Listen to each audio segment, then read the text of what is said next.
Don't forget to like, share, and subscribe. And remember, kids, should I pull my balls out? That's not what I told you to say, Terry. Now let's try this again. And remember, kids, it's one education at a time.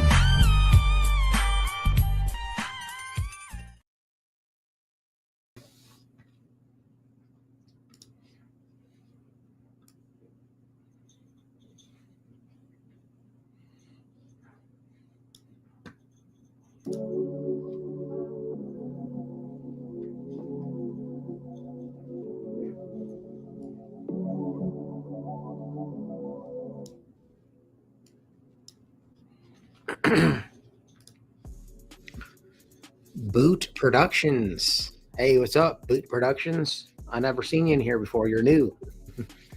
Welcome in, bro.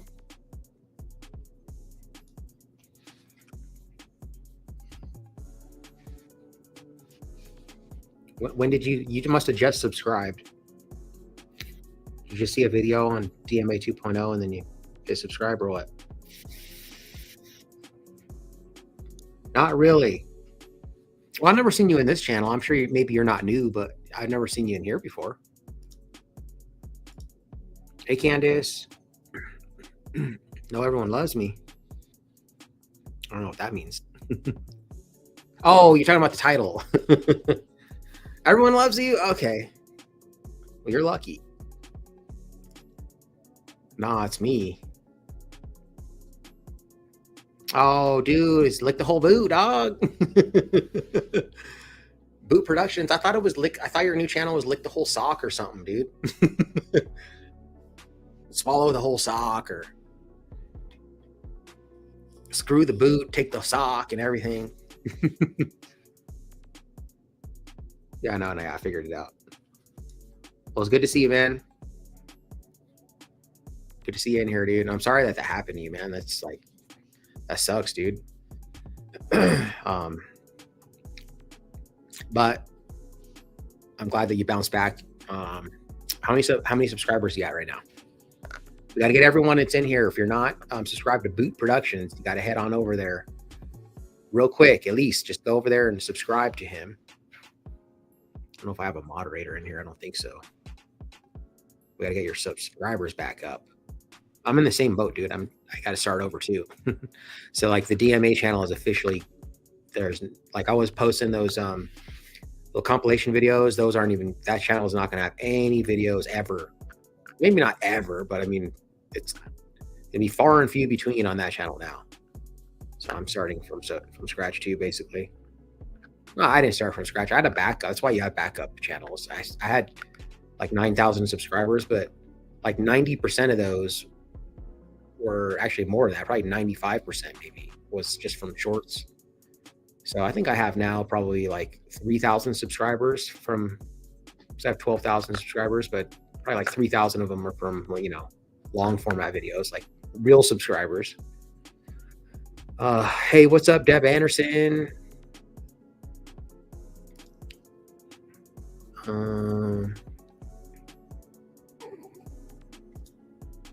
Truth stream coming out? I don't know what that means.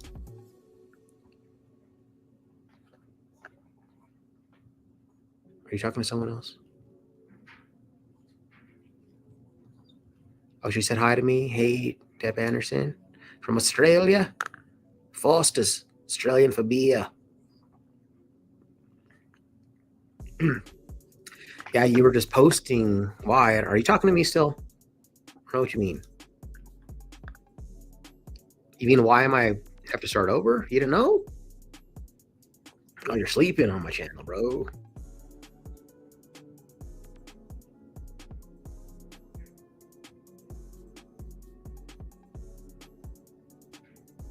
Oh, truth teller. See, I told you guys I'm always the last to know what's going on here.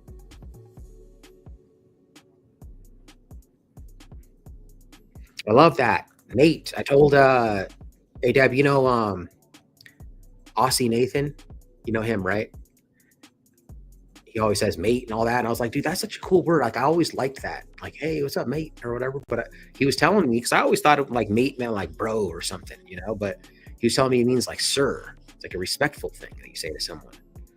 was like, oh, cool. So I have to like and that whenever I get out there, finally, it's gonna be a while, but not too long. But when I get out there, I gotta say mate. I'll give him a shout out because he was telling me about it.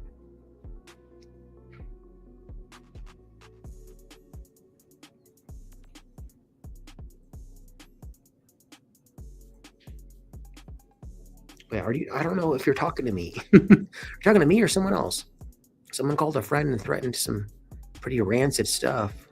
So I was thinking, I don't see in the conversation here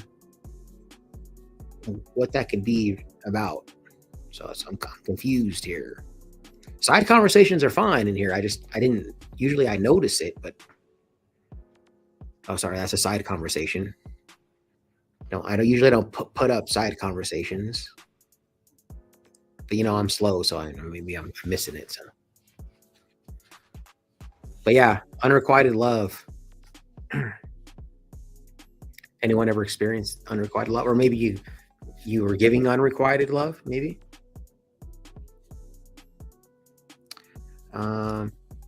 It's an Aussie slang word for mate, but I don't call everyone mate. Only friends.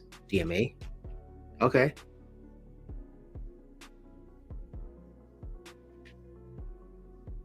Oh wait, what's an Aussie word for mate?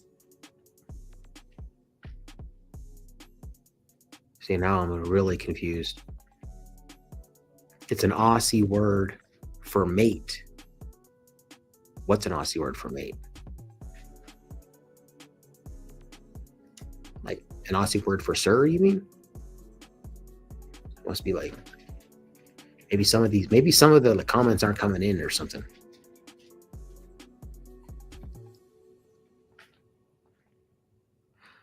So anyways, I wanted to play something for you guys. It's a little teaser video that's I think I'll probably drop it tomorrow, hopefully, if I can get it done.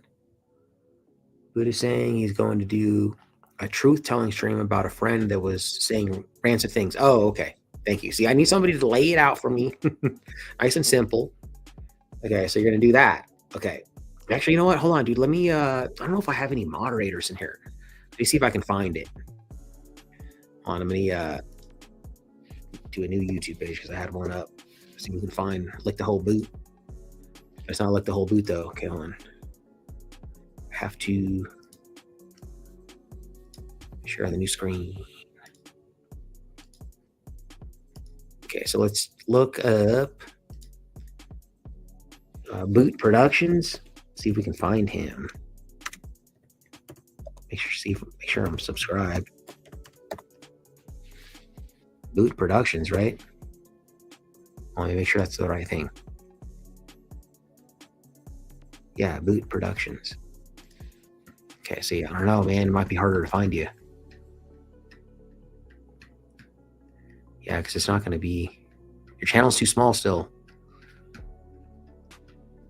don't have any moderators in here. Lost Boot.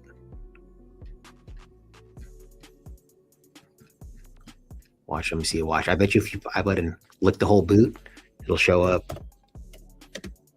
Lick the Whole Boot. So see, there's oh look, Lick the Whole Boot, and then a DMA video comes up. That's funny.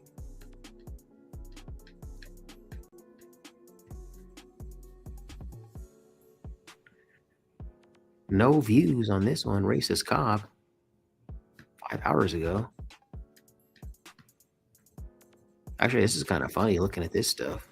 What the heck's going on here? Look at this cop. That's a perfect thumb. That's a good thumbnail, dude. So anyways, let's see. See, somebody threw something in here. You know, yeah, I'll just... Hold on, dude. Let me just throw you a wrench so that you can throw it in. The only problem is, like I've said a bunch of times, is whenever I'm live now, it's like this new thing. You can never... I have to share it to myself. And then I can open it. I can't just open it. It's weird. So hold on. I'll get it though.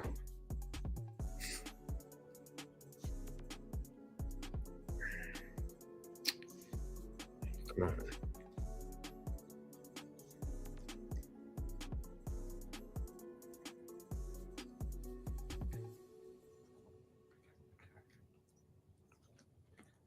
Sorry, guys. It's not even working now. Hold on. I'm trying to throw him a wrench here. It's imperative. Oh, there it goes. Finally. Shit. Phone's being all slow. Wait. No, it didn't work. It's annoying. Send me a SY link. He says, send me a SY link. Let's get those views up. Oh, StreamYard. Oh, yeah. You want to come up here, dude? Yeah, sure. I'll send you a link. Hold on. First, I got to do this.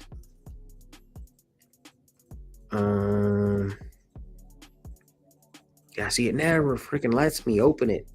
I don't know why that is. It's so weird. It's new too. Like it never was a thing before. Oh. Okay, come on. There we go. Oh yeah. Oh, it did work. I'm just stupid. Okay. You know, I told you guys I'm not really all here all the time. Okay, now I can do it. So I gotta give you a wrench, man. I gotta put you in timeout. Let's see. Okay. Oh, now and then Nathan just came in here. So he's in here. We're just talking about Nate, or about we're talking about Nate, but we were talking about how I'm gonna say mate because Deb was in here. Okay, hold on. Let me throw you a wrench. Or I mean, let me send you the link and shit, the StreamYard link. I haven't actually had it. I don't think I've ever had a guest on this channel before, so this will be funny. This will be fun.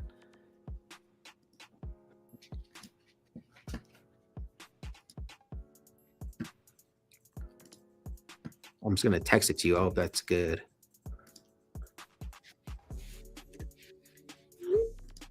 Okay, there you go. Let me quit some other stuff here. Then I got a bunch of stuff open here. I don't know if it matters. I do have a pretty strong internet connection and computer, but I also get OCD about stuff, so get rid of that. Okay.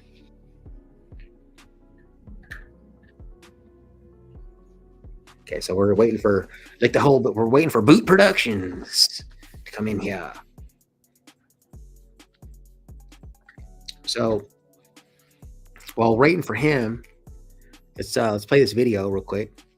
We're not gonna play the video. We're just gonna play the teasers and like one little clip of it. It's gonna be a surprise. So hold on. Let's see.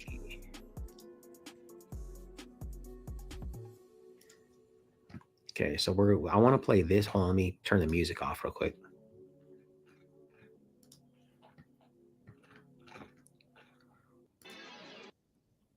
Okay.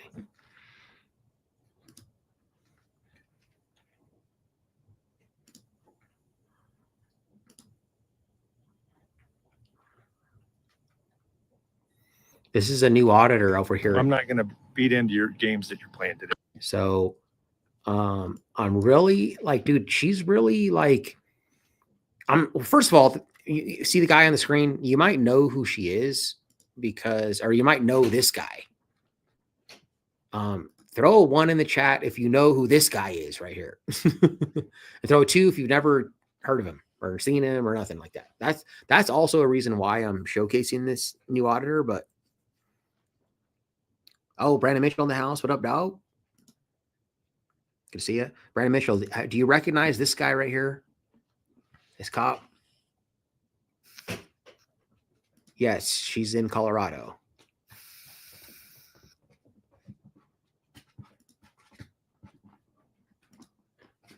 So 1 in the chat, just be honest. It's okay if you don't know him, but I mean, if you ever seen this guy before, 1, if you have, and 2, You never seen him. We get a quick vote before we play this video. Okay, yeah. So Brandon's seen him before. I figured you probably seen him before. Joseph gives thumbs up. I don't know what that means, but I'm thinking probably means that you have seen him. Okay, good to see you, Joseph. I don't know if I've actually ever seen you in here before, so welcome in, bro. Oh, you only listen to audits? You never watch them? Really? I mean, they're pretty. You can listen to audits, but I mean, they're very visual too. I recognize Tyron, but can't remember his name. Okay. Yeah. I don't expect you guys to know his name, but I mean, have you ever seen him before? So Regan gave him a serve, I think. You know what? Actually, you're right. Regan has an interaction with this guy, but I don't think she gave him a serve, though. I know which video you're talking about. I was actually going to showcase that one. But so anyways, this is Officer Danos, and he's one of my, this is when I very first started my channel. He's one of my most popular videos. Here's the deal, showcase the video I did from him. And I see in the back boot. So I'm going to bring boot up here in a minute. But first, let's just play this real quick. It's not that long. So this is, I'm not going to even tell you who it is. So the video is probably dropping tomorrow. So you're not even going to know who the auditor is unless you saw it in the title. But so let's play this real quick. I'm not going to beat into your games that you're playing today. I'm not playing games. Okay. And you're complying, so I don't have a No, reason. I'm not. I'm going to go stand over there, and Okay. you said she wanted that enforced. Yep. Do you want to see me commit the violation, and then you can cuff me? There can be consequences for your actions, no matter what you're doing in this world, okay? There's only the law. Okay. You're not hired thugs. Okay. You can't enforce policy. Okay. So, but you just told me on camera, Uh-huh. Leslie wants that enforced, Right. and you said you would enforce that. If need be. Okay, so let's go over, and you can give me the trespass warning. Lisa. Come on, let's do it.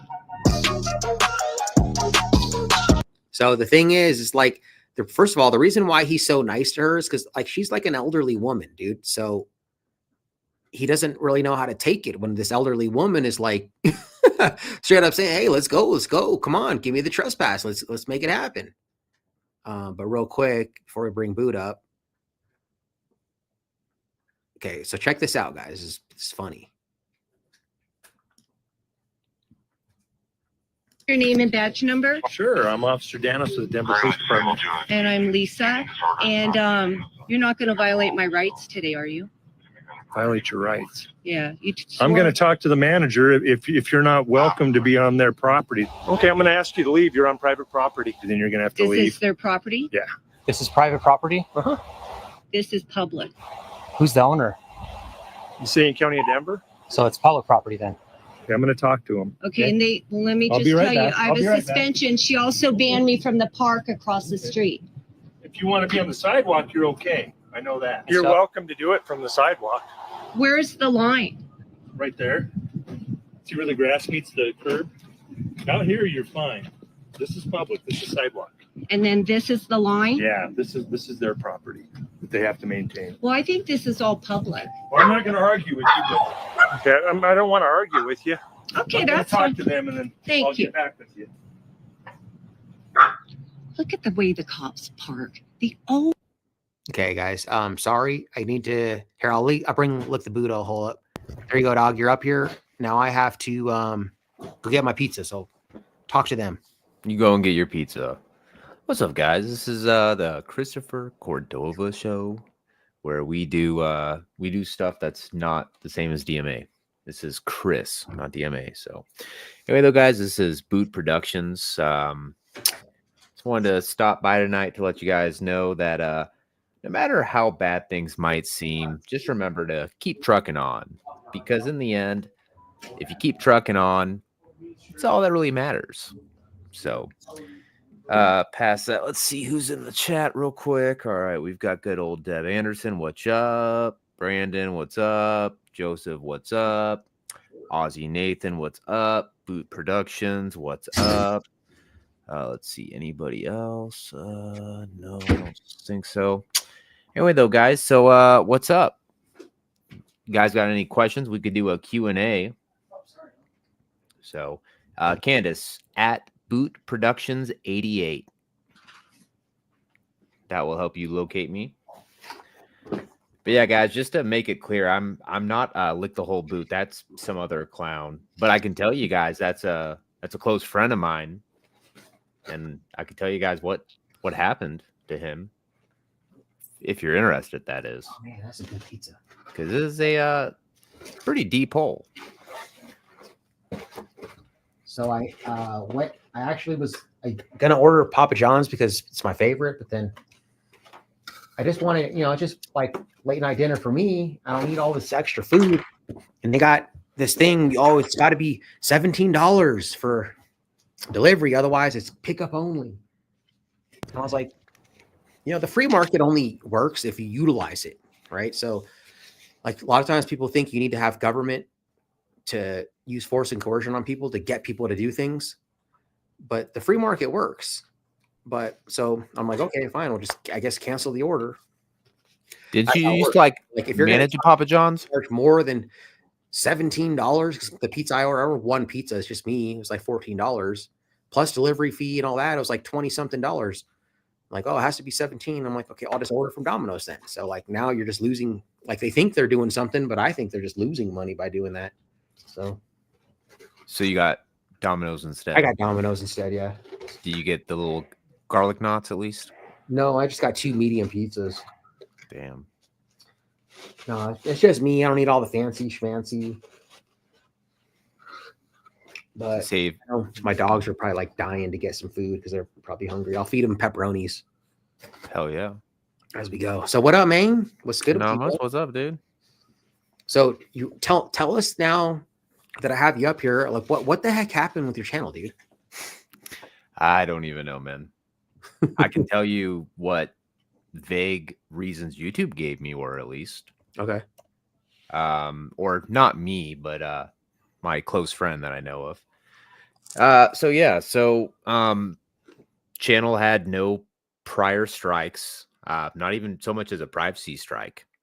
Channel had a prior copyright strike made by Tyrants Beware that was appealed successfully. One night logging back in, noticed the YouTube feed wasn't coming up, and it asked me to sign in. So the first thing that I thought was, oh, I got hacked. Went to go sign in, and my buddy said that when he went to go sign in, he got a notification saying that the account was removed, and never gave an exact reason, but vaguely tried to allude that it was due to harassment and cyberbullying. And then later on, whenever that decision was appealed multiple times, they even tried to almost keep in mind. So when you're dealing with YouTube, you're never dealing with a human being. 99.9% of the time, you are truly dealing with an AI program, or maybe it's a human, but they're more or less copy and pasting responses back to you, right? And that's a really big problem with the platform, is like they don't pay much attention at all. But near the end, according to what I heard, they even kind of alluded to other things too, which I think was just kind of their very broad brush. This is the general subcategory for why we believe we're going to uphold our decision.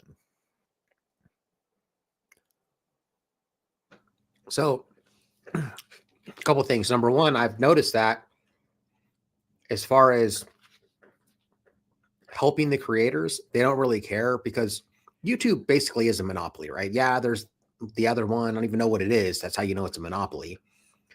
But they have a monopoly. So they can really kind of treat their creators like crap, and then they just get away with it because there's not much competition. And there is competition, but if you really want to, reach a wider audience and make good money, you have to do it this way. And so, they never tell you why they removed your video. Like they're just like, refer to our policy. You know what I mean? And so, like with me being shadow banned on the DMA channel, I got to start all over. Dude, I fucking hate Google, bro. I hate them. And like, I wish I could just step away, but I can't because I have no other option. Like I'm forced. It's like a monopoly. But so yeah, I'm assuming then we're talking about Christopher Ryder, right? Probably hitting you with a bunch of something for, harassment and stuff. You see what's in the background? In the background. Yeah. Put up on screen. Oh, I see it. Okay, hold on. Wait, hold on.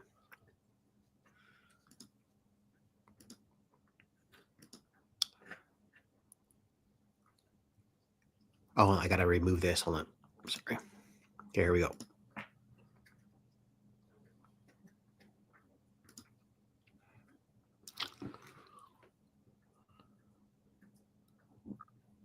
Oh, man. Yeah, so he did it. For public safety, straight up removed it. He straight up is like admitting that it was him. Yeah. Oh, I mean, there's a lot more stuff just past that. I mean, you even got stuff, kind of like even like this right here, it's pretty obvious stuff that was obviously supplied to YouTube as well. That's the big thing too, is YouTube likes to let you know that when you make an appeal, they even put it in bold. Hey, this appeal decision will take at least 2 business days, if not longer. Yet, every single reply is, within 6 hours. So, yeah, they're giving themselves a buffer. Yeah. Or if you want to put up that in the background too, that's another big thing right there is, there's a person who tries to act like he's like this really nice guy who's just in this to be a part of the community, and he's just trying to help other channels. But in reality, Cliff of the Vigilance Committee is just a subversive human being. That sucks, man, because dude, like Cliff is, Cliff's a friend of mine, dude. So I don't wolf in sheep's clothing. I brother. don't, him and I talk, and he just loves for public safety, dude. That's like his thing, I guess. But I do not agree with that. I'm totally against that. And if I talk to him, I'll let him know that that's messed up. That for like the whole boots, he's gone, and who's next? Like, dude, that's anytime somebody's trying to have other activist channels deleted from personal, issues they have with them. That's not a real activist. You know what I mean? So, oh, well, you hear one better. Chili. I don't like Chili, but I don't want his channel deleted because he does, even though he's crazy, he's a narcissist and all that other stuff, he still does do some good stuff. So I don't want his channel deleted. Yeah. So. Well, so here's one better. I talked to Lick, and he told me that shortly after him posting the one video on his second account about his channel being deleted and about the whole Cliff situation, a week later, that account got axed too. Wait, you talked to who? I talked to Lick the whole boot, and he told me that about a week after he posted the only video on his second account, that it also got axed. Okay. So I guess there's somebody there who either knows someone at YouTube, or they've got somebody with a really good bot reporting system. And if you piss them off enough, heads up, guys, they will target you and they will take you down. Yep. Yeah, you got to be careful, man. It's really, it's kind of luck of the draw. I mean, when you did your appeal, if you would have happened to get someone who actually knows who you are and they support you, they would have just said, oh yeah, appeal approved. You know what I mean? But it just depends. Like a lot of times with the privacy complaint stuff. Yeah. Sometimes I'll just ignore them. I used to get so many because the trolls used to hit me up big time. Oh, I just ignore them. It's going to get taken down. And sometimes they just go away on their own. Nothing would happen. What the reason is because the person who was manually reviewing my video was like, they're a fan of First Amendment audits. They think it's cool. So they say, oh, no, screw that. But, like for my situation, it's working opposite too. When I got hit with violating the nudity policy, even though it clearly doesn't violate the nudity policy, they're just like, oh, man, this does not violate the nudity policy, but just gonna hit him with it anyways. He's just an antagonizer, you know what I mean? Yeah, so the problem with YouTube is that they don't like to really follow their own TOS. So if you look at TOS, or it basically states, so even bullying or harassment, even if you want to go that far, there's still a strike system set in place. The only thing that can get your channel axed without any question at all is predatory behavior, stalking, or threats. Which, after talking to Lick in the very, very last appeal, that was brought up. Which it's just, I was told that it seemed like it was just out of the automated response. Like almost every response back after the first appeal, it just kind of, the reason became more and more broad. There was never a specific pointing out of like, hey, this video at this time stamp did this, or this live stream was the reason, like they couldn't even point to a specific piece of content, right? But once again, if you go through the TOS of the platform, it clearly states that there's a strike system put in place for a reason, So yeah, I'm not really sure what's really going on with that, but what I can say is that I've talked to Lick, and I can tell you right now, guys, that he's done absolutely everything that he can do to appeal this to the moon and back. And I mean, even going as far as after the account was removed, still getting emails from creator support about just like, random things, memberships, subscriptions, and emailing back people there, there's just, as of right now, at least, there's just nothing coming out of it. How many subscribers do you have right now? On this account right now, I've got, I think maybe 8 or 9. That's it? Yeah. How long have you had this channel? About a week and a half. Oh, okay, so it's new. Okay. All right, so we got to at least get you 10 more. I mean, I don't know how many people are already subscribed, but there's 10 people in here, so you guys should definitely go. We got Brandon Mitchell and John Winchester in here. Can you guys drop his link? Hold on, wait, but your channel's small. How are they going to get your link though? Can you do it? Can you throw your link in there? Yeah, I mean, so if you just type in at Boot Productions 88, it should pop pop up right away because that's the handle. But that's the thing too, Chris, is while I do of course appreciate the advertisement and marketing, and if anyone does want to subscribe, I definitely appreciate it. But I'm a big believer that when I drop what I'm going to drop, I believe enough people will gravitate towards it because it's going to be the truth. That's true. And here's what it comes down to, guys, is you guys have to really pay attention to things, like actually start using your guys' goddamn brains, man. Like, let's go back to Ryder and him grifting off these horses that he claims he has. Why don't you guys look at the pictures he's supplying? Why don't you look at him, look at Tiffany, and look at them right now? They look nothing like they do in those pictures because guess what, guys? Those pictures are from like 4 to 5 years ago because they no longer have those horses, wouldn't you know? And then the question comes into your mind is, if they were trying to have people support them off their horses, why can't they at least take a more current photo, especially if they have them, right? It's going to come out too. I'm not going to say who it is, but one of my close friends actually received a call from another creator who decided that they were going to, I don't know, I guess surprise them with Ryder yelling and threatening for them to try to get my personal information and claiming things along the lines of he's going to beat me down. He's going to beat me till I'm not moving anymore. Like I said, there's a lot to it, guys, and I cannot wait until it gets out there. Well, do you know if he's actually started his own new channel? Oh yeah, so that's the crazy thing is I don't understand how he's still allowed up on the platform. I mean, the dude doesn't even go towards the trouble of even using a different profile picture.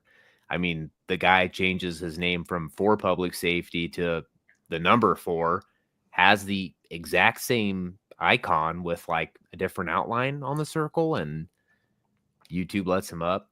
I mean, dude's clearly got somebody else's phone number or a different IP he's running off of, and that's how it's not, not hitting in the system. I'm telling you. Okay, so he does have a new channel now that he's trying to do. Yeah, I mean, it's not going anywhere though, and he's trying to use losers like Firm Audits, who's also gets absolutely no views too. Dude's got like 100,000 subscribers and gets less than like 800 views a video because his shit's dead. Well, I don't have anything against Firm Audits. I didn't know that he was, a Chris Ryder fan or anything. Oh, huge Chris Ryder fan. Yeah, dude. Hey, and that's gonna come out too, man. Dude screwed over one of my really close friends, a really good guy on the platform. Dude screwed me over after a long time of not talking, and I had my ins and out with like Terrence Beware and with Ryder. Because Ryder came after me. It's crazy. Firm Audit's a dude that I've been with in real life. Hung out with. Doesn't bother trying to talk to me about what's going on or ask me what's going on.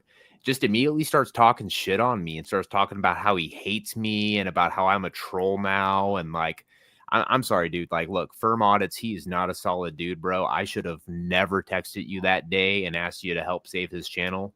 Big mistake, dude. That dude's a fucking loser. And you know what? Hey, James, I hope you know, bud, all that shit you were talking and all those bad decisions you made, they're going to come back and bite you in the ass. So you better strap in, buddy. Is that his name, James? Yeah, James. Well, I know that he has a shitload of subscribers because he has a bunch of viral shorts. Yeah. That's how Delete Laws got so many subscribers too. Yeah. Yeah, I mean, none of it's really his stuff, which is the reason why his channel was dying, which is the reason why, even though he had done the shit he had already done, I still gave him the benefit of the doubt. And what did I do? Hey, I texted you his number and I vouched for him, did I not? Yep. Yeah, so it's pretty crazy how when you do something like that for someone who you consider your friend, how later down the road they turn around and just stab you in the back.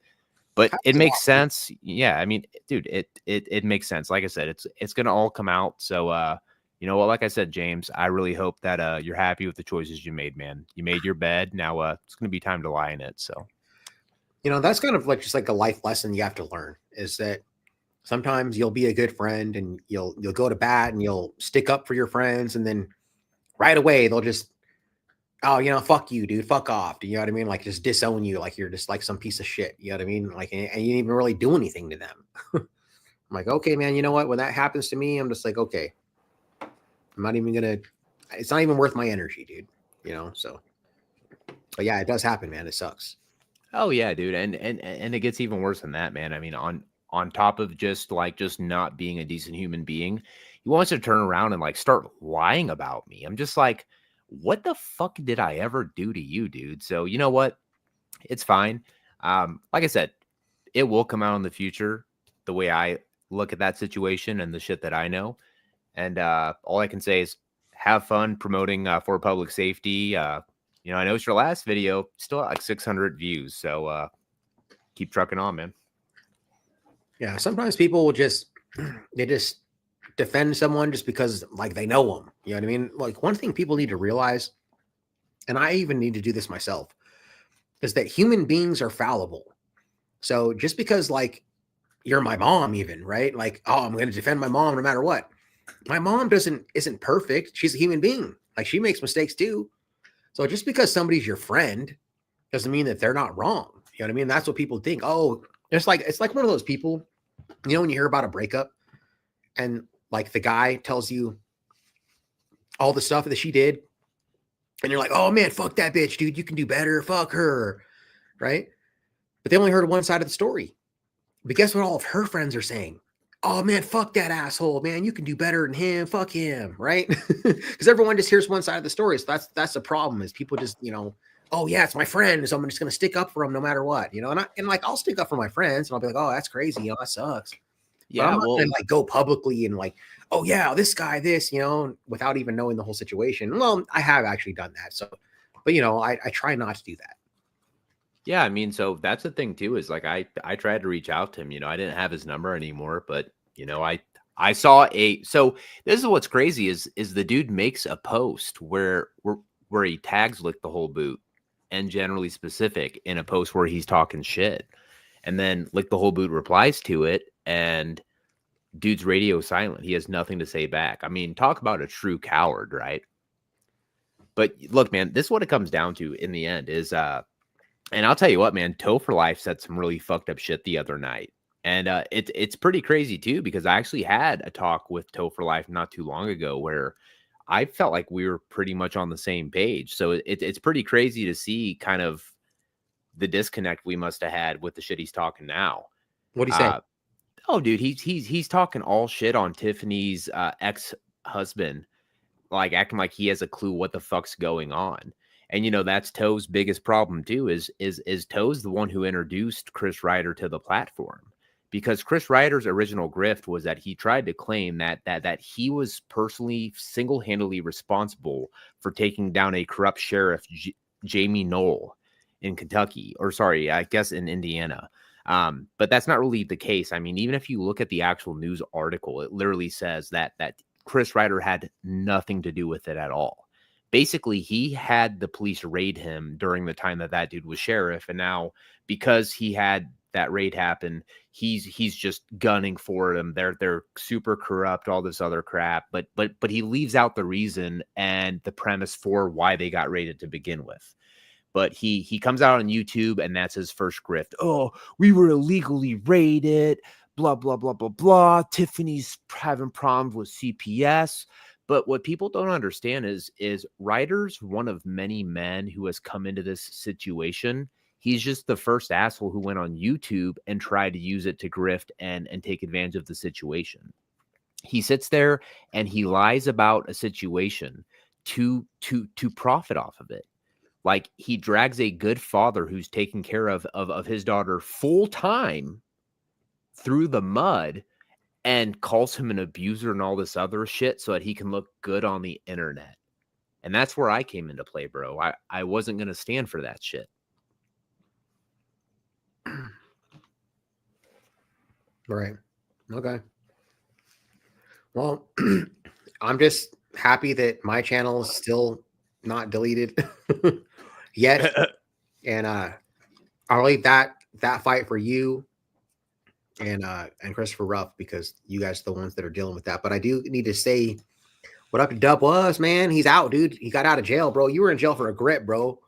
But you know that I told you, I don't know if you saw the members only group chat, but I was talking to your lady, bro. I can't even think of her name. She'll slip your punches. Because she told me about the court date, bro. And I was trying to log on to be your court date, bro. But I couldn't find which courtroom you were in. I was going through all of them, and then I couldn't find it. It was like an hour. I spent like an hour going through, hoping that I'd find you, bro. But I know what's going on because she just vanished. And she didn't tell me an update on what was going on with you, because she's like, you might be getting out. He might be getting out that day, or so we're trying to see if you had a bond. So, can you define unrequited? Unrequited. So Unrequited means not reciprocated. So like if you love someone but they don't love you back, that's what unrequited means. Have you ever? Oh yeah, yeah, man. I've definitely. Yeah, I mean, I've definitely experienced that 100%, man. Yeah. Mm-hmm. What do you think about it, dude? It sucks. Yeah. 100%. It's especially when the other person tries to make it seem like it's something different. You know what I'm saying? Yeah. Like why would somebody? And I guess I've done this before. I don't think I didn't love them, but maybe I wasn't in love with them, which I would still consider unrequited love. But I guess what's the motivation to give unrequited love, to let someone love you unconditionally and then just not reciprocate it? You know what I mean? Like, is it because, I don't know. I'm just trying to think, like, is it the fear of being alone? But I think there's other motivations too. You know, it happens all the time, man. You ever heard of what a narcissist is? Yeah. Yeah, I mean that's literally what they do is they go through and they use people for years. Sometimes they can use people for up to a decade. And as soon as they find something else that's interesting and something that they think that's, a more interesting lifestyle, boom, they just dump the other person off, like a piece of trash because in the end, they never really loved the person they were with. What they loved was the things that they could provide them. Right. So, do you think that a narcissist is capable of actually loving someone? No, because that's the problem with narcissists is when you research into deep rooted narcissism, the root cause of narcissism is the inability to love yourself and to love others. Hmm. That's scary, dude. That's why you're with certain people and you love bomb them because they have qualities or things that you admire because you could never be those things because you lack the self-love for yourself and the inspiration and the gumption to be those things since you cannot be you know charismatic, since you cannot be confident, since you cannot be uh you know uh, uh straight with yourself, right? They gravitate towards those people who do because they fill up their inadequacies. Like they complete the missing puzzle piece for which they lack. It's kind of like yin and yang, right? So you have a narcissist, and sometimes you'll have a narcissist who gets attracted to a narcissist, and that's like a crazy bang, right? But a lot of times you also have the situation where you have a narcissist who attaches to an empath. And the thing with the empath is it's the perfect match for a narcissist because it is the yin to the yang, right? What's the narcissist want to do? They want to take. What does the empath want to do? They want to give. So it's the perfect equation. And what ends up happening over so many years is that the narcissist keeps taking and taking and taking, and the empath keeps giving and giving and giving. And after enough time, it's kind of almost like when you're doing a drug, whether you're drinking alcohol, you're doing crack, you're smoking weed. After enough years, you start building up a tolerance, and you need a stronger dose to satisfy your itch. And it eventually comes to a point where the partner that you've been getting that itch crave from for years and years, that's no longer cutting it. So you have to go now outside and start getting admiration from others. Do you think that someone could maybe not be a narcissist, but maybe they just display narcissistic traits? And Yes. so they're not necessarily a full-blown narcissist because we all display narcissistic traits, right? So in that situation, they're capable of love and they feel real love. But let's say you display narcissistic traits, but you're not like a diagnosed narcissist, or you're not a narcissist. Because narcissists will accuse the other person of being a narcissist, right? That's one of the things. Correct. So it could be Yes. that like somebody, they're not a narcissist, but they display narcissistic traits, so therefore they accuse the other person of being a narcissist. So yes, so you can hold narcissistic traits, okay? But what it comes down to is the way to identify a true narcissist is a true narcissist does not look inward. Okay, so for example, if you've ever sat there and have truly honest to God good faith, ever self-reflected for like more than 2 seconds and have actually tried to look at it and go, oh my God, am I a narcissist? You're probably not. Yeah. The person who right away brushes it off and goes, "There's no way I'm a narcissist," is not all the time, but sometimes, most times, Narcissist. they Because are. I've been accused of being a narcissist before, and like I got so obsessed with it that I was watching YouTube videos and I'm like, wait, am I a narcissist? Like am I like this? Right. I was like concerned about it because I don't want to be a narcissist. So, but I've heard No, that too, so that if you think like, wait, am I really the narcissist? Then you're not actually the narcissist.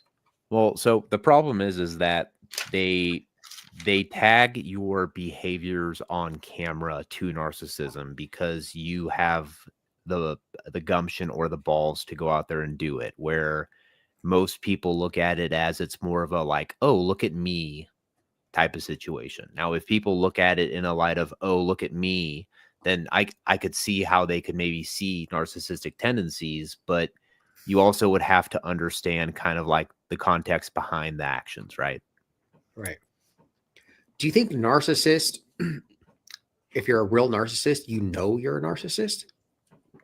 No, because if you're a true narcissist, you've warped your reality to where you're never at fault. I mean, you're never held accountable. Interesting. Christopher, you did that because you're an empath. Oh, thanks. I think I'm an empath. I've been told that I'm a narcissist. I've been told that if I am an empath, I'm a dark empath, I guess, which is kind of like a narcissistic empath or something like that. But I don't know. Well, I don't well, think I am. And I yeah. think that some of the people that I've dealt with, I don't think that they're narcissists. I think maybe they just display narcissistic traits. Yeah. Well, I see John's comment where he says it's sort of a paradox. Narcissists love themselves and they don't at the same time. And while I will kind of somewhat agree with that comment, it's more of they don't love themselves. What they love is they love the appearance of giving it off that they do. And because they don't love themselves and because they can't accept it, that's why they won't accept reality. And that's why they create their own reality.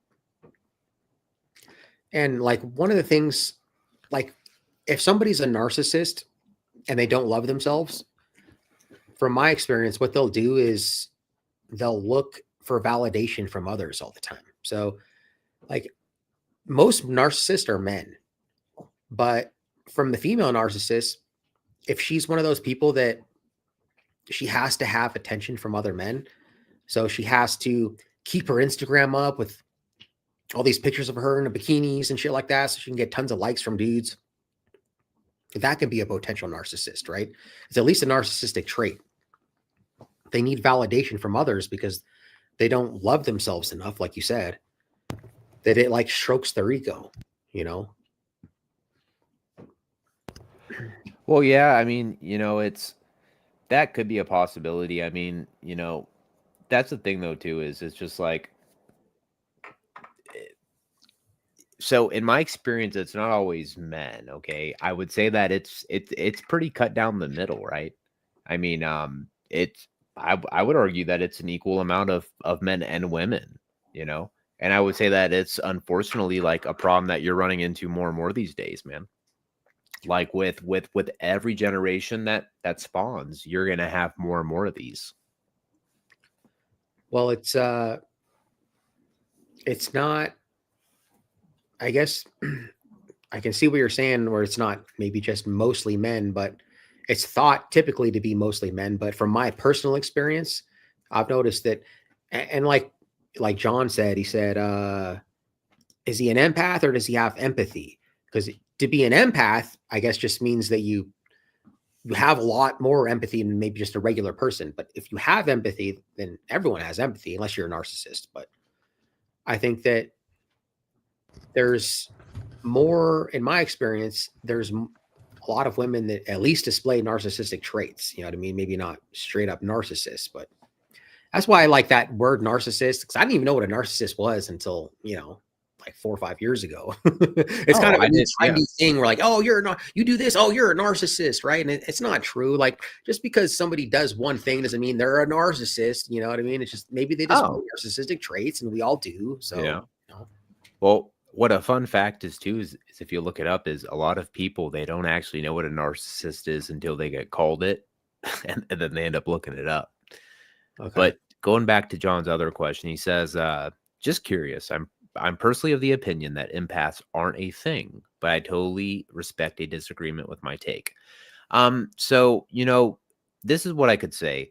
I guess that when you like label things like, they cannot be so correct all the time, but I can tell you from personal experience, like I believe empaths are like real, like I can tell you like personally, like, I've had situations where if someone's having a really bad day, and even if they've got a smile on their face, they walk past me, and you just kind of get like a bad vibe off of them, right? Like you kind of have your emotions or your spirit kind of go down, and you feel like there's something wrong out of nowhere. So when you like talk to them, you're like, hey, is everything okay? and sometimes they'll be like, yeah, sometimes they'll open up and there'll be more underneath. But yeah, I definitely do think that there are empaths. Now, do I also think that labels are kind of silly? Yeah. My basis behind that is, for example, like signs, right? Like Cancer, Capricorn, Scorpio, right?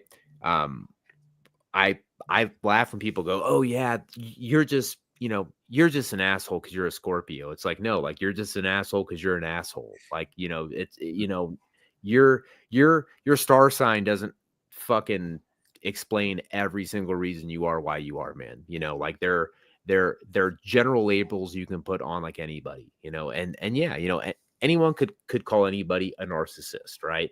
Are there people who are actual narcissists versus people who maybe have narcissistic tendencies or traits that they show? Yeah, 100%. There's no like clear cut textbook answer to all this, right? Now, the one thing they do know though is narcissism is linked to bipolar. So that is something that you can look up is people who are found to be bipolar typically have a higher rate of being a narcissist. Interesting. I can see that. There's like some people that I thought, okay, maybe this person's a narcissist, do display like bipolar traits also. You know what I mean? So that's interesting. But I mean, yeah, like you can't say, oh, you're like you said, you're a Scorpio, so that's why you're an asshole. I mean, you can't say that because everyone displays signs. It's all energy. Like Scorpio is an energy, right? It's water energy. It's loving energy. And then, so we all whether you're a Scorpio or a Sagittarius or a Leo or a Gemini, we all have all of the traits of every single sign. It's just that if you're born, in June, in the beginning of June, maybe you have more Gemini traits because that's your sun sign. But it doesn't mean that you don't have Scorpio, traits and stuff like that too. So, right. Well, I mean, plus, in the end, if you're not a Cancer, you ain't shit anyways, so. Obviously you're doxing yourself. So we know when you were born, we know a month, at least 1 of 2 months, got a 50% chance.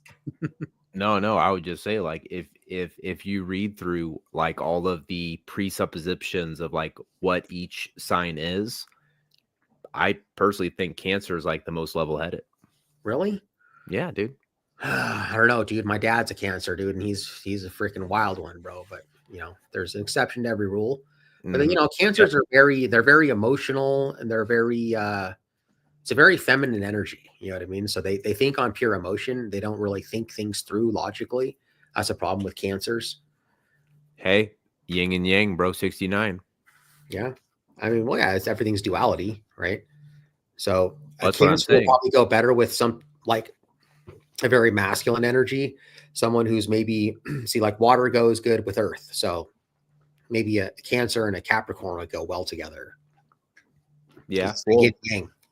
Well, that's what I'm saying though, is, to be fair too, if you look at all the signs, that's what Cancer is. It's like the yin and yang symbol. Oh, okay. I see what you're saying. Yeah. Also 69. Deb is a Sagittarius and I'm a Sagittarius. I'm a Sagittarius. That's cool. Oh, you're a Sagittarius too? No, I said Sagittarius. Oh, you're a Sagittarius? I already knew. I always knew you were a pussy, dude. So. Yeah, thanks. You are what you eat, Yeah. Hey, I like that one, dude. I am what I eat, and dick is your treat. Hey, can you talk to the chat it's cool to have a guest up here. Can you talk to the chat for a couple of minutes? Yeah, sure, man. Thanks. A couple of minutes. Holy shit. All right, guys. So what's up, man? This is Boot Productions. Welcome to Boot Radio. What you guys want to talk about? You guys got any questions? I'm monitoring the chat over here. It's like we've still got Deb Anderson in here. We've got Mr. John Winchester. We've got Candace. It's really all the people talking, which is only 3 people. Yet I've noticed we've got 9, which I'm sure we've got some other people screen sniping. What's up, guys? This is Boot Productions. Hope you guys are enjoying your Sunday night. If you guys got to work tomorrow, guys better get to sleep soon because shit, time went ahead an hour and lost an hour of sleep last night. So I hope you guys get an extra hour tonight to, make up for the night before. So anyway, though, guys, we're going to do a good old writer, and we'll say, hey, if you guys are awake and actually paying attention, more than 3 people, can we get a 1 in the chat? Even for the people screen recording this, let's get a 1 in the chat if you're awake and paying attention. A 1 in the chat, guys. Come on. Or a moo. So I wanted to talk about real quick, since I got a smart person up here. So since the topic is, have you ever experienced unrequited love? Speaking from a man, if a woman pulls away, she's already leaving. And if she doesn't crave your touch, she doesn't want to be close. The thing is that intimacy should be effortless, right? So if she, all of a sudden, oh, she's too tired and, she's just not in the mood, right? Like, was she like that when you first met her? Probably not, right? Or you would probably not have been attracted to her. So when like all of a sudden being intimate is like a chore, she probably just doesn't love you anymore, dude. Like it's unrequited love. Maybe she's still with you because who knows why she's still with you. Maybe Right. you stroke her ego. Maybe like, there's lots of reasons. Maybe it's a comfort thing, but if a woman who's truly in love with you, she will find a way. You know what I mean? There's not going to be any excuses. So what do you think about that? I mean, I think women are scandalous, bro. I think that when they stop, being intimate with you, it's most of the times because they started being intimate with someone else. And that's just, look at the statistics, bro. I mean, just even look at those videos where like there's those guys who are, out on the night with their, girlfriend, shit, they range from, early mid-20s all the way up to like, 50, 60-year-old couples. And, you've got those people who, they make those famous TikTok videos where they go up and they use that application where like they, take the picture of the wife and they scan the internet to see if she has any other dating profiles, even if they're under different names. And, yeah, keep in mind, some of that stuff is set up, but some of that stuff is also legitimate. And that's the thing too, is that just sheds the light, and if there's those 10 or 20 videos out there, I mean, let's like extrapolate that over like the reality of like society. That would mean like what? You've got probably like what? 68% of women who are actively cheating on their husbands or boyfriends behind their back. And most of them have no clue. Like they're not privy to anything else. Yeah. I've seen a lot of those videos, man, where like, hey, do you guys trust, how long you guys been together? And like, oh, 3 years, 5 years. Oh, do you trust each other? Oh yeah. All right, well, let's do a test. And okay. Yeah. Hand each other your phone, right? Or they do the app or whatever. Exactly. And all this stuff. And it's usually the girl, dude. Yeah. Or the like, girl starts deleting it right away, Or they'll be like, oh no, let's not do this. Is stupid. Come on, babe, let's go. Right. Like all of a sudden they change their mind. And it's like a lot of people think that guys cheat more, and everyone cheats. I've cheated. You know what I mean? I think probably everyone has cheated at least once. Dude. I've cheated too, man. You don't want to keep cheating, but girls cheat more. I think, dude. I think girls cheat more because girls are more 100%. Susceptible to like flirting and stuff like that. Like girls are always looking for the bigger, better thing because men love women unconditionally. I think once we decide to like, this is our woman, that's our woman, dude. And 90% of the breakups, women initiate the breakups. Women initiate most of the divorces. So if a man ever stops becoming the thing that attracted to him in the first place, she's just going to leave his ass. It happens all the time. You know what I mean? Like if you stop being this thing that you were, that made me fall in love with you, I'm going to fall out of love with you. And eventually maybe I'll be with you, but I don't want to touch you as much. I don't really like you as much. And then as soon as some other guy comes around, they leave you. And I've seen it with my uncle, dude, married for like 20 something years. And then all of a sudden she just randomly just left for some other dude. Yeah. It's because like some other guy that she thought was better just came along, and now she's going to ditch her entire family. She had 2 kids and everything. And, this isn't for all women, but I think that women do this more than men. Men love unconditionally. Women love opportunistically, right? Like, what can this man bring me? And if you stop being that thing that she loves, she's out of there. Well, let me lay a little bit of wisdom on you, DMA. You want to know the day that a man stops being loved unconditionally? When? The day that he loses both of his parents. Wow. That's deep. It's sad. Because what it comes down to is, and this is just, this is the cold hard truth. People can call it crying, people can call it beta complaining, you can call it whatever you want, label it however you want. But in the end, a man is only unconditionally loved by his parents. Once that's out the window, guess what? I hate to tell you, your girl, she doesn't love you unconditionally. Like there's guys who do everything they're supposed to do, and just like what Chris said, they still end up losing their chick after 20 years of doing it right. You know what I'm saying? Mhm. Even your children love you conditionally, believe it or not. Now you may love them unconditionally, and they may, once they get older, they may understand that, and love you more. But in the end, they still will, until a certain age, only love you conditionally, right? And that's going to be the same with all your friends too, right? It's going to typically be about, what can you benefit from that friendship, right? And if you're not being a benefit to that person, contact's going to probably dwindle down. Yep. So in the end, people don't understand that a lot of the reason why there is such like a high suicide rate amongst especially men, I believe like 30 to I believe 50 is around the age range. And the reason why it's kind of appears to be harder is because it really is, because what it comes down to is you've got a big pool of these men who they were happy for a while. They had a family. They had their wife, or they had their long-term girlfriend, and something happened along the line, and that just got completely ripped away from them, and now they're, that's what it comes down to is, once again, no one is going to love you unconditionally except for your parents as a man until they pass away, and then boom.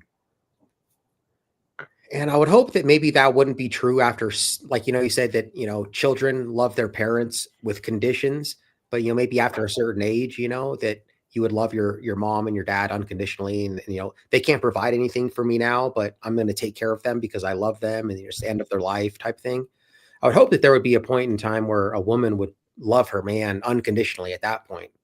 But it's true, like what you said with suicide. That's another thing. That's another reason why I think that men love women unconditionally, is because look at how hard breakups are for men in comparison to women. Like women, yeah, sure, they break up and they're sad for a week or a month, and then that they get over it, dude. Like breakups for me, sometimes I've spent 2 years getting over someone. I mean, not 2 years of like agony, but I mean, it's taken me 2 years to get over a breakup before. And like, I'm just thinking of like, sometimes I'll think about like with Sweet Tea, like what would happen? Dude, I'd be devastated, bro. It would take me literally 2 fucking years to like finally be back to normal. You know what I mean? Yeah. Not 2 years of agony, but I'd think about it for 2 fucking years straight, dude. It would suck.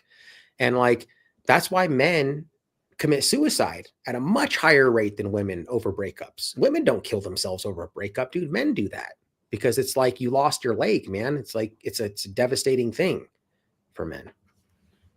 Well, that's the crazy thing too, though, man, is if you look it up, it's not even because of breakups specifically. Even guys who are still with their girls, if you look at the statistics, it's just older men in general. Yeah.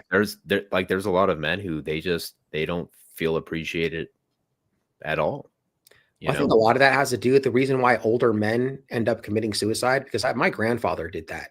My grandfather literally, on my mom's side, put a 357 in his mouth and freaking pulled the trigger, dude.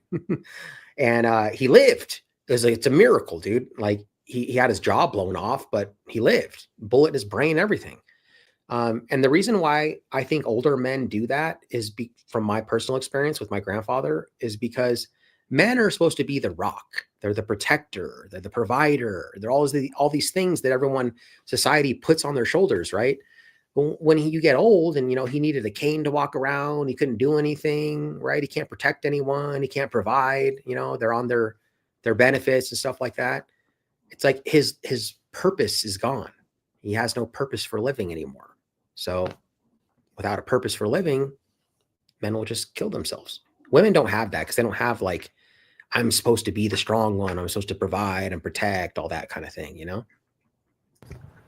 Well, no, I mean that I would argue the opposite. I would say that that's actually one of the biggest contributing factors is that women are becoming more masculine. You know, they're becoming the breadwinners. They're becoming the ones who are becoming more independent, you know, to where they no longer need that man. And they're, you know, let's just face it, when you're a woman, you have a lot more options open.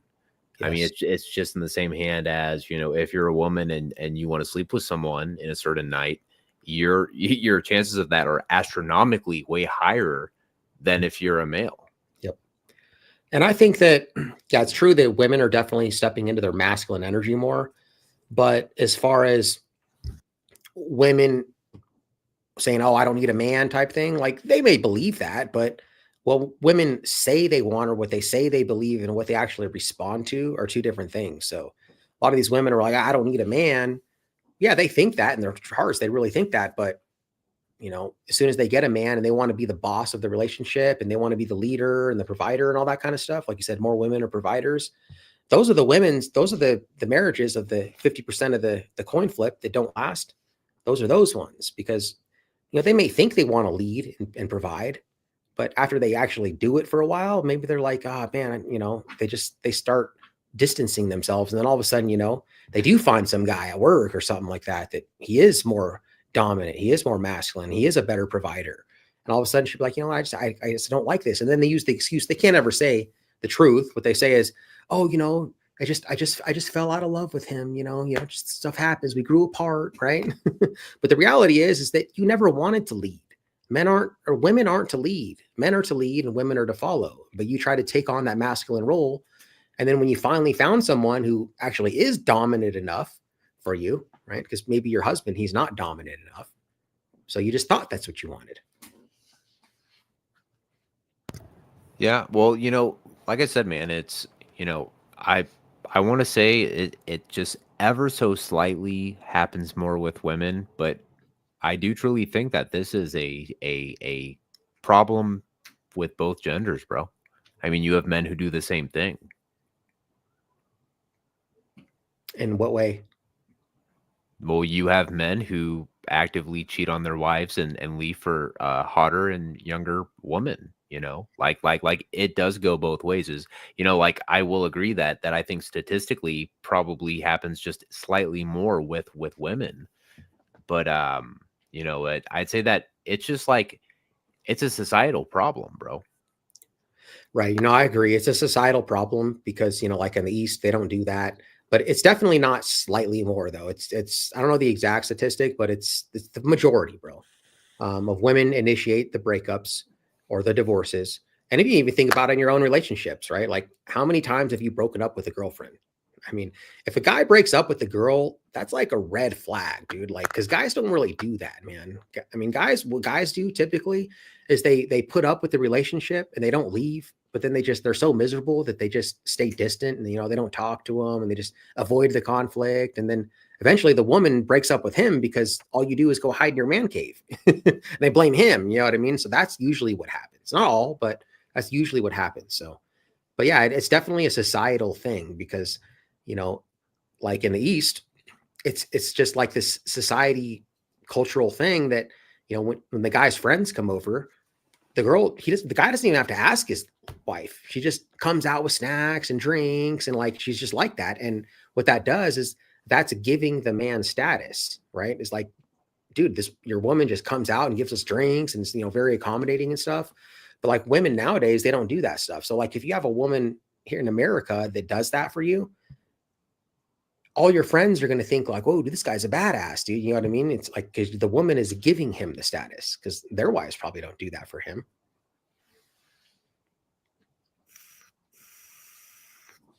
Yeah.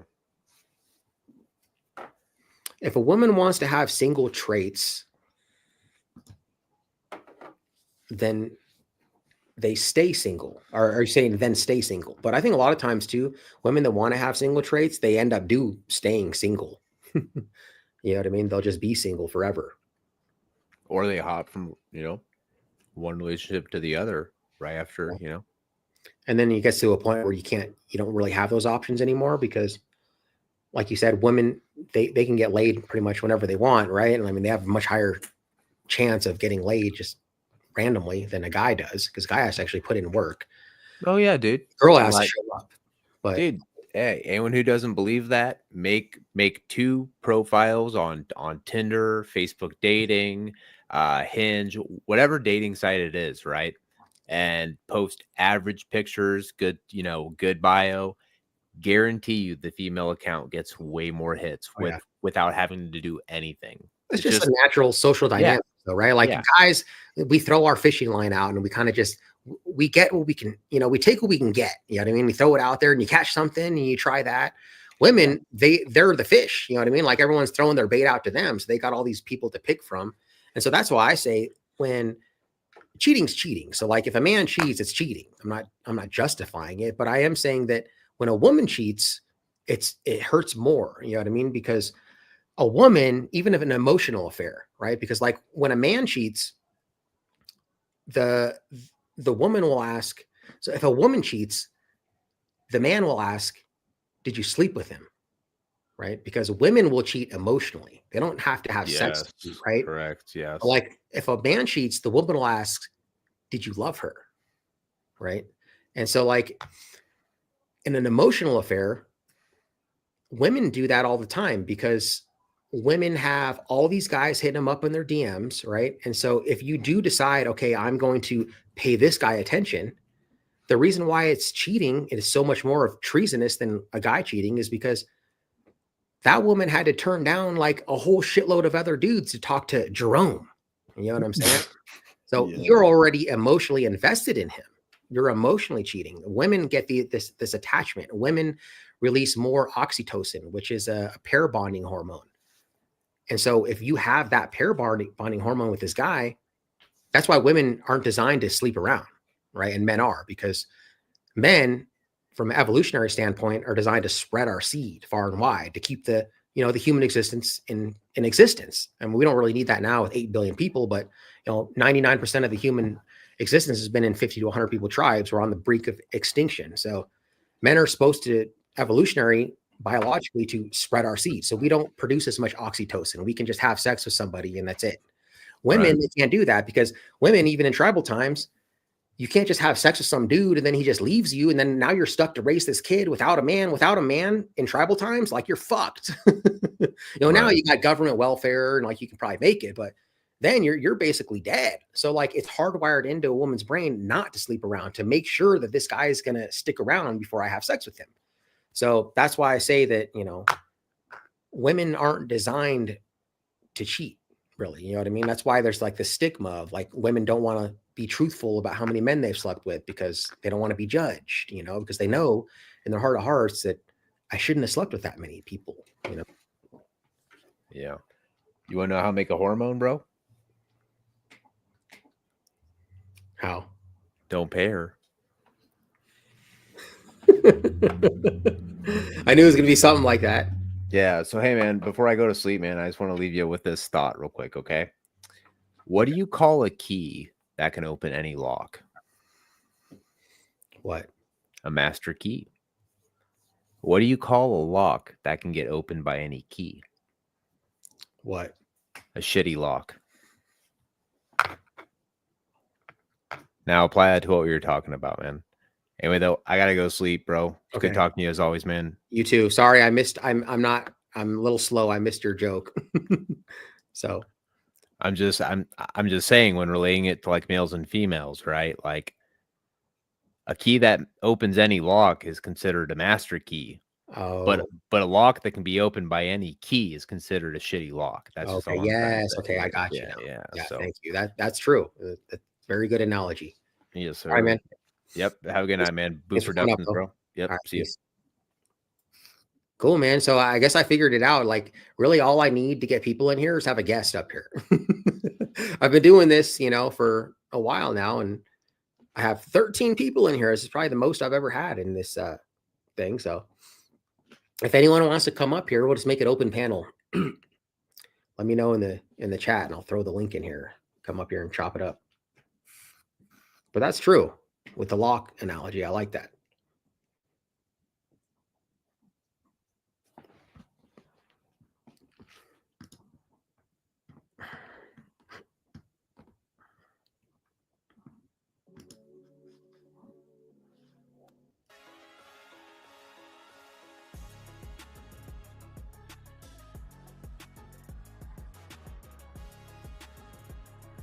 That was cool, man. So like, if you guys aren't subscribed to Boot Productions, make sure you go over there and subscribe to him, man. He's a good dude.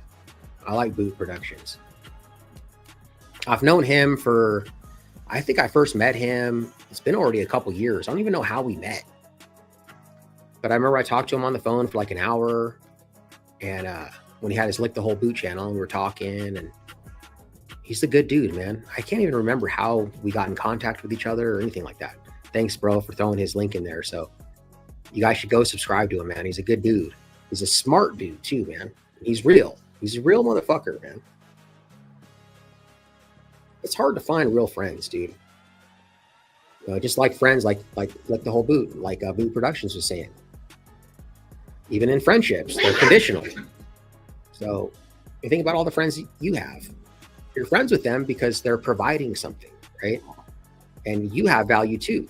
So you provide something, that's your value. That's why somebody would want to be friends with you. So discrimination in itself isn't a bad thing. People think it is, right? It's not. People discriminate all the time. So if I have common interest with you and we're vibrating on the same frequency, I'm going to choose to be friends with you. And the other people that I don't have similar interests with, I'm going to discriminate against you, and I'm just not going to be friends with you. So, people discriminate all the time. You know what? I doubt it, bro. I mean, I wish she might eventually. I mean, I would love for her to be up on my show, but we have kind of our own thing. She has her own reasons, which I respect why she doesn't want to be up here. She might be up here someday. I don't know.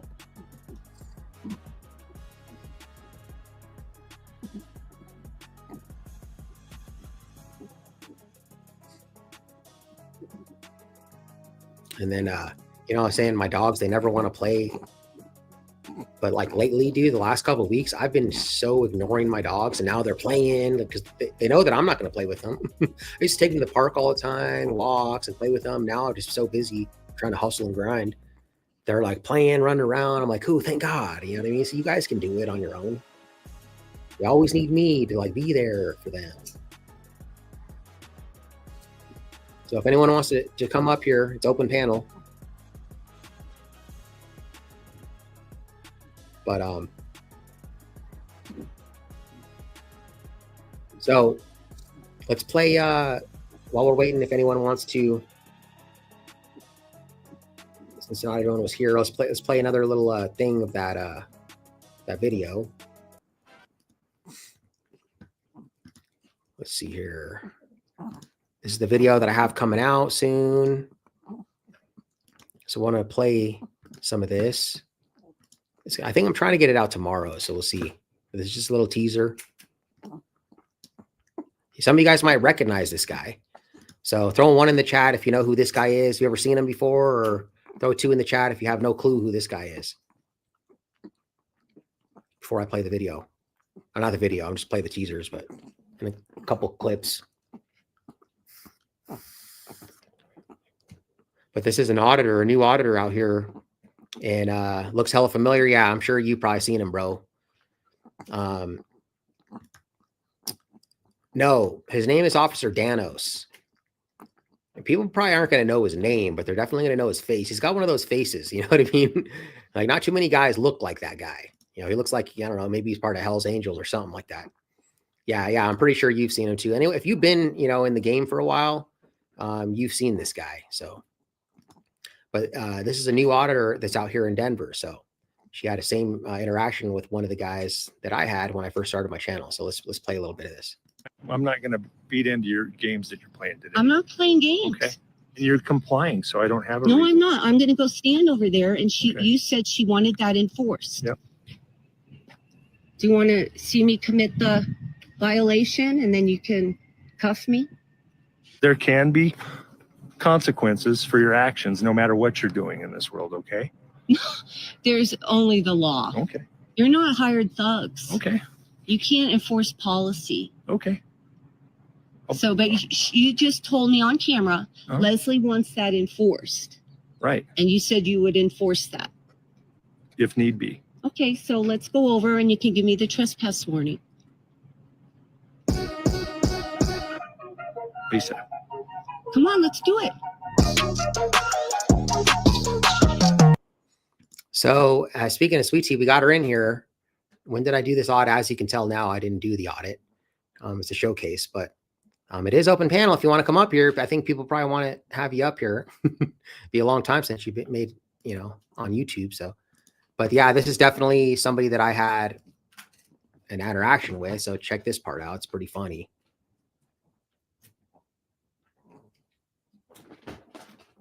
Oh no, I got to skip past. Okay, here we go. Hi, can I get your name and badge number? Sure. I'm Officer Danis with the Denver Police Department. And I'm Lisa. And you're not going to violate my rights today, are you? Violate your rights. Yeah. I'm going to talk to the manager if you're not welcome to be on their property. Okay, I'm going to ask you to leave. You're on private property. Then you're going to have to Is leave. this their property? Yeah. This is private property? Uh-huh. This is public. Who's the owner? You say in County of Denver? So it's public property then. Okay, I'm going to talk to him. Okay, and let me I'll just be right tell you, back. I I'll have be a right back. suspension. She also banned me from the park across the street. If you want to be on the sidewalk, you're okay. I know that. You're So- welcome to do it from the sidewalk. Where's the line? Right there. See where the grass meets the curb? Out here, you're fine. This is public. This is sidewalk. And then this is the line? Yeah, this is their property that they have to maintain.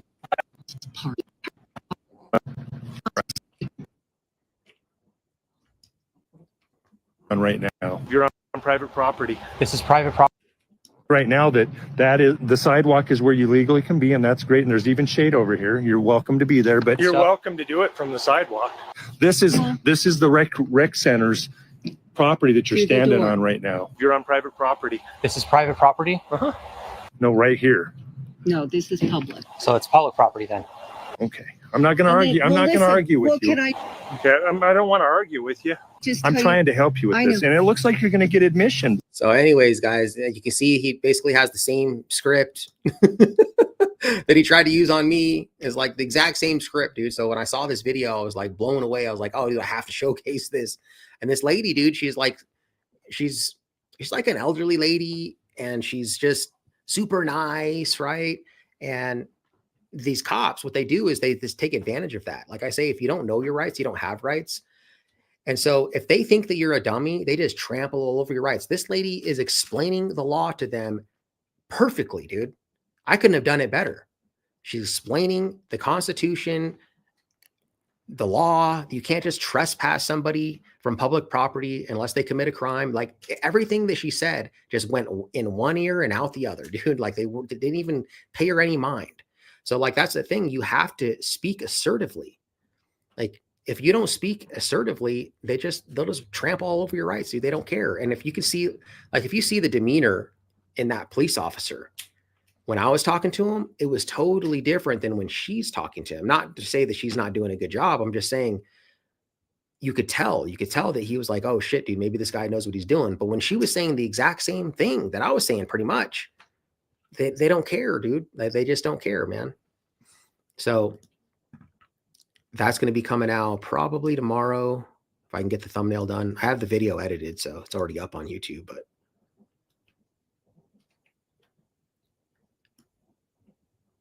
it's a really good one, man. I was proud of her. And she watches a lot of audits. You can tell that she watches a lot of audits from the way she was conducting herself in here. So,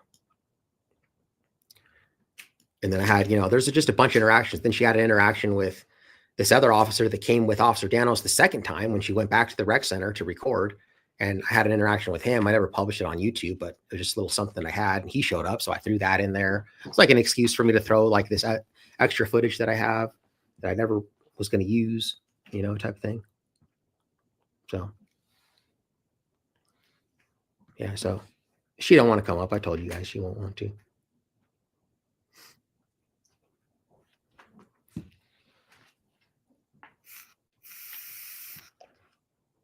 So Dub, what happened, man? Mr. Amazing Audits got D in the heart. What's that mean? Got stabbed in the heart? Really?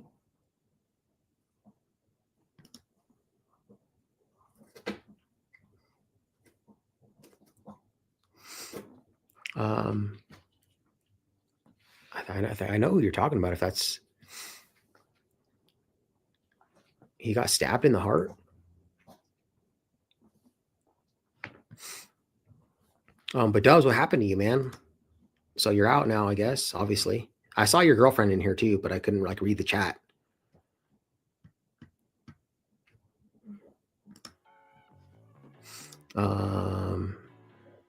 What's her name again? I always forget her name. I always confuse her with Sleeping with My Gun.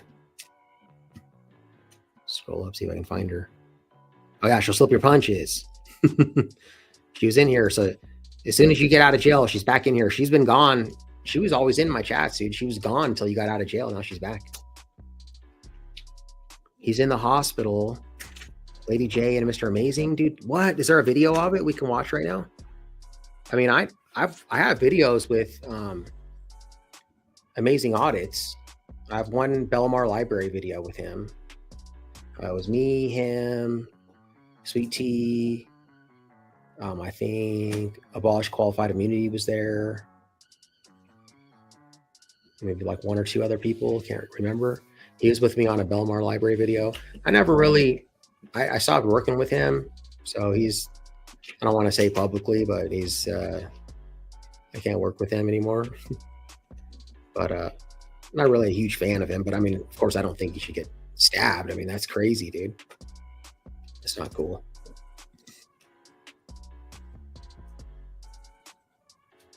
But I know Lady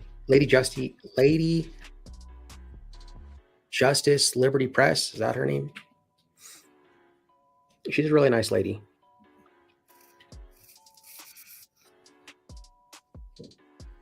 We worked with her and Amazing Audits, and of course it was me and Sweet Tea, and we went to that protest downtown Denver where those police officers started dumping on some guy, and they shot like 4 civilians because they were just dumping on some guy, even though he was surrendering his gun. Like he took the gun, didn't even have the barrel, the handle in his hand. He had the barrel in his hand. He took it out of his hoodie, not even in a shooting position, and like tossed it. And as soon as he tossed it, then they just opened fire on him. It was downtown like a Friday night, and they just shot a whole bunch of people, innocent bystanders. So we went there in the protest, and we saw a bunch of District 6 Denver police officers there that I've had a bunch of interactions with, and I was calling them out and yelling at them. I never published anything with that. It's a live stream. I think it's private now. So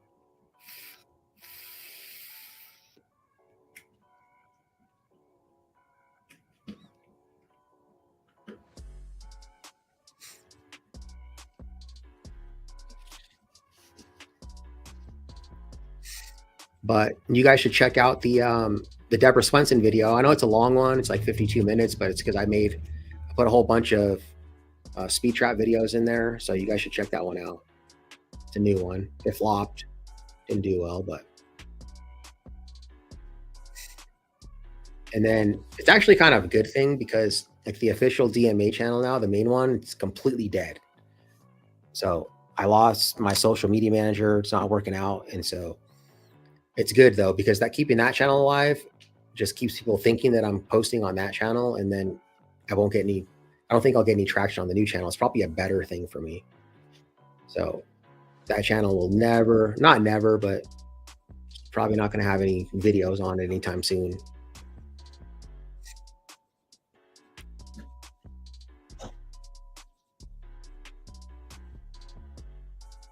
Oh, really, dude? That's when I first made you a mod?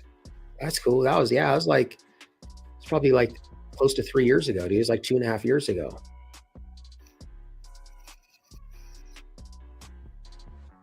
That was a really good, I could still make a video of that. I could make a video of that. And then like when I was yelling at all the people that I was seeing, I could like do clips, flashbacks. to the interactions I had with them.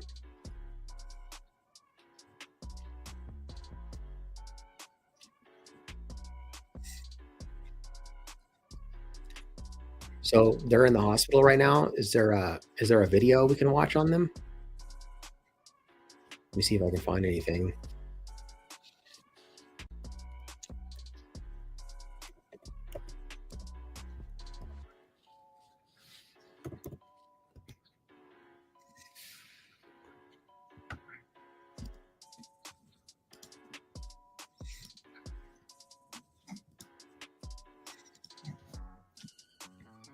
If there's anything on here. Battered by counsel, that's a year ago. Well, here's the video I did on him. Well, that was accountability for all. I did a video on him too, though. Let's see if all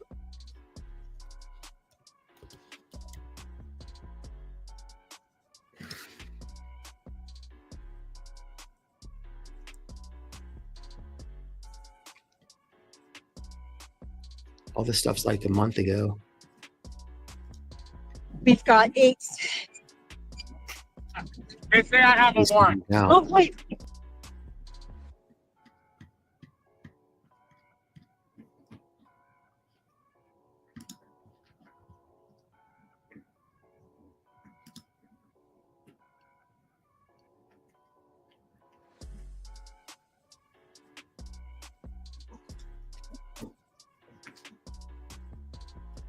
Women's Day protest. Is that the one?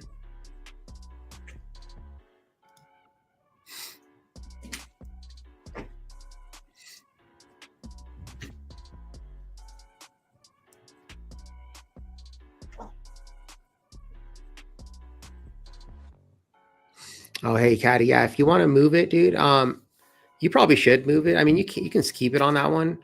So like the perks will stay the same. Like if you're not, I don't think you're part of the Facebook Messenger group that I have. That's probably the only thing you're missing out on. But if you're a member, you can add me on Facebook on my personal Facebook account, and then I have a members only group that you can be part of. I don't think you're a part of that anyways. But you could, if you're on the main channel, you can stay in that group. But like I said, that channel is going to be completely dead now, and there was really nothing for members on that channel anyways. So anything new is going to be on the 2.0 if you want to move your membership over. The only difference is I did increase the base tier. It's $3.99 now instead of $2.99. It's $1 more, but everything else is the same. They're like different names for it. It's like the first tier is called My Name's Right Here, and the second one is My Name's Right There. And the third one is like, I don't remember. You got some ID or something like that. I think one of them is called Do Better.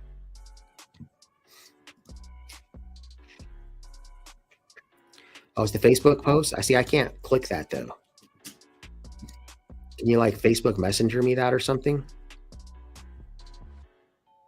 Because I can't click it on StreamYards is the problem. Let me see if I can do it.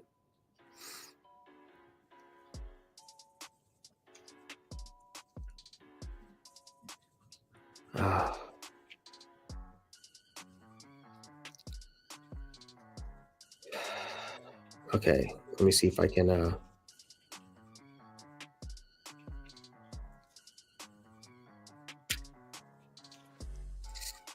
find it on this.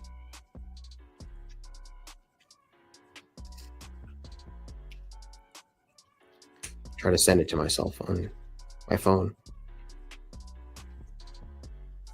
Obviously, then it's making me sign in. Facebook. I don't even know if this will work. Yeah, incorrect password. See, all my stuff got messed up when I got a new phone, so I can't even do it that way.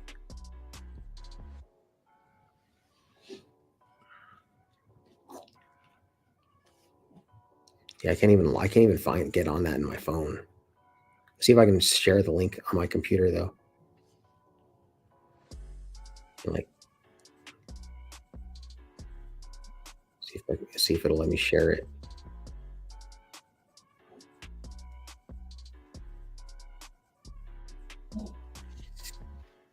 See if that works.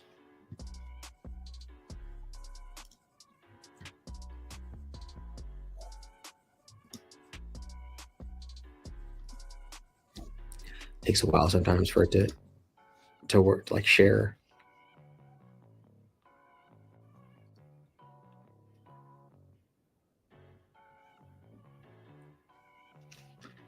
Okay, hold on, I got it. See if I can do this. Yeah, hold on, let me mute this thing.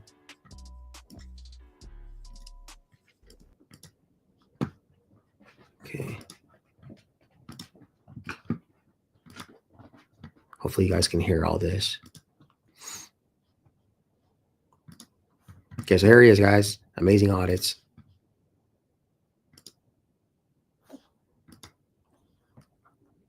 I can't hear it.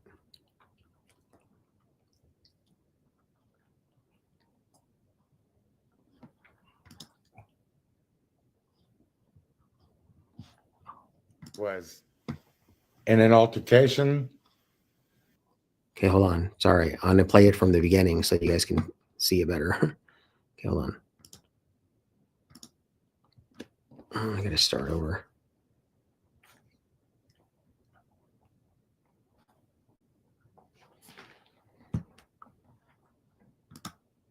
Okay, here we go. Okay, here, let's just, okay, here we go, guys.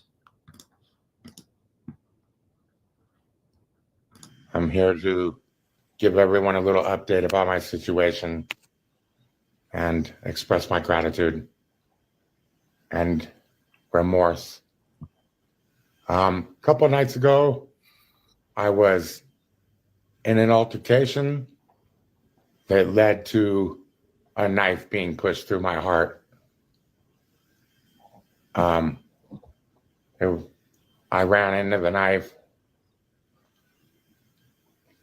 and anyways, I'm really glad to be alive, and I just wanted to tell everybody about my gratitude for that, for my life, for your involvement in my life, and that you're all a part of it.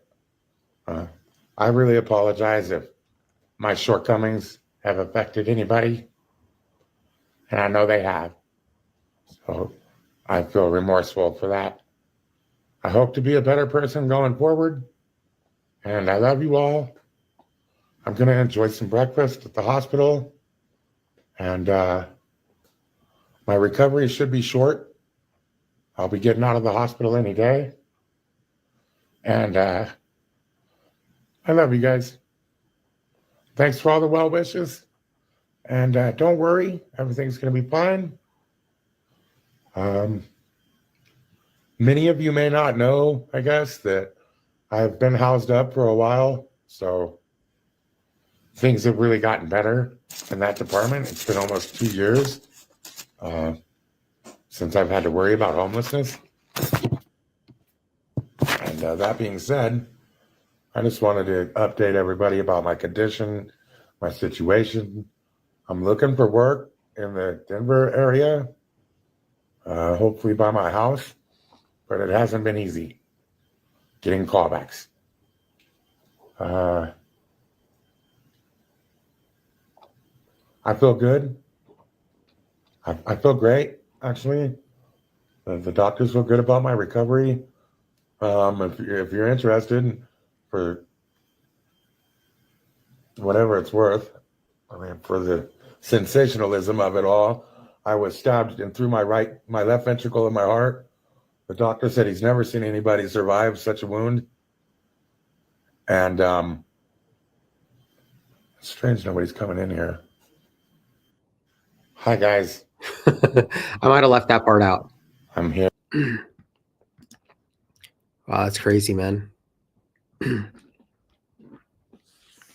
could tell like he was when you almost die like that, you start thinking about stuff, you know what I mean? Like how maybe my actions have affected other people and stuff. And that's rough, man, going through that. So I hope he's okay, man. It seems like he's gonna be all right.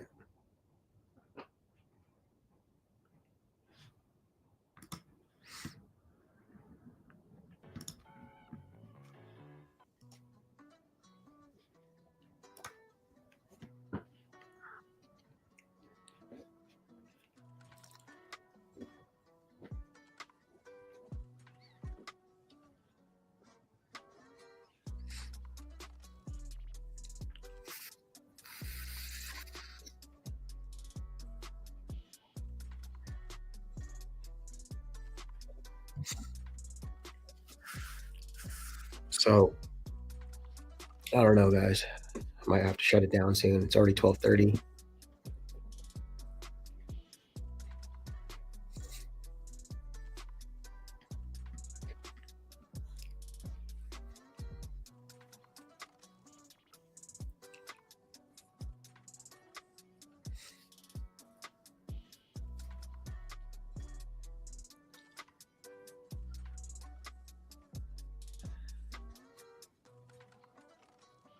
Oh, it's daylight savings today? Did we just lose an hour? Oh, dang. So it's really only 11:30, but it's 12:30 now. I hate daylight savings. You know, like daylight savings, like sometimes there's like studies that show it throws people off for like months for that, their sleep schedule and stuff. And then it's like tomorrow is the #1 day that people will be late for work. From that, I don't know. Daylight savings is stupid, man. It's just a lot of places don't do daylight savings. A lot of countries and like Arizona doesn't do it. It's just the same time all the time. I think they should just keep it the same. I never liked daylight savings. I think it's stupid. What's up, username?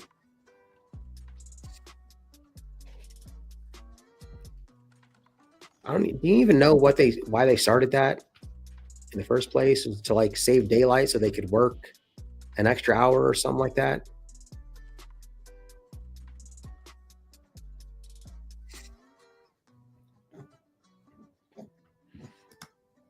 When I join 2.0 channel, do I have to go back to the main one and cancel that membership, or does it cancel automatically? You have to go back and cancel it automatically.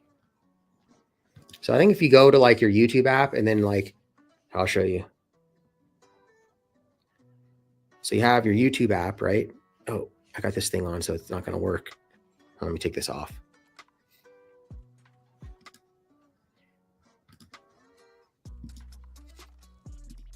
So you have your YouTube app right here. Then you just go up to settings, this little like gear thing right here.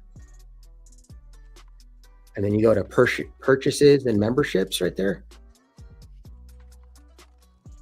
And then the only one that I have is YouTube Premium.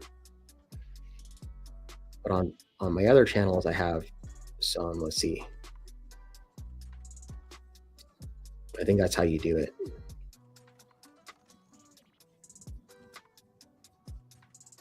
Yeah, so like on the DMA channel, I have some. So I have YouTube Premium, then I have the other ones. And you just click on those, I'm sure. Yeah, see, so if I wanted to cancel one, you just click on it, like public tour, and then you just hit cancel.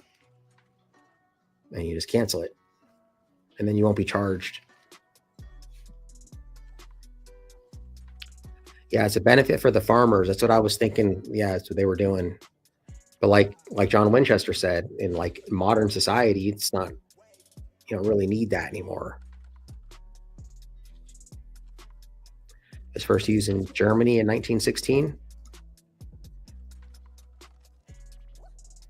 I just, it's nice when you gain an hour, but like when you lose an hour, man, it throws me off, dude. It takes a while to like recover from that, And then it sucks because like when I got out of jail, I was literally supposed to get out of jail.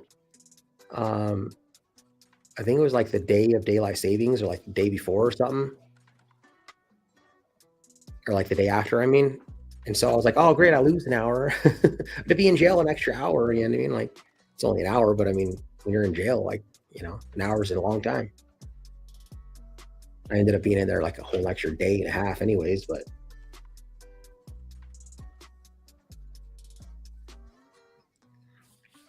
Yeah, when you gain an hour, it's cool. Except for last time it sucked. But when you lose an hour, it's rough.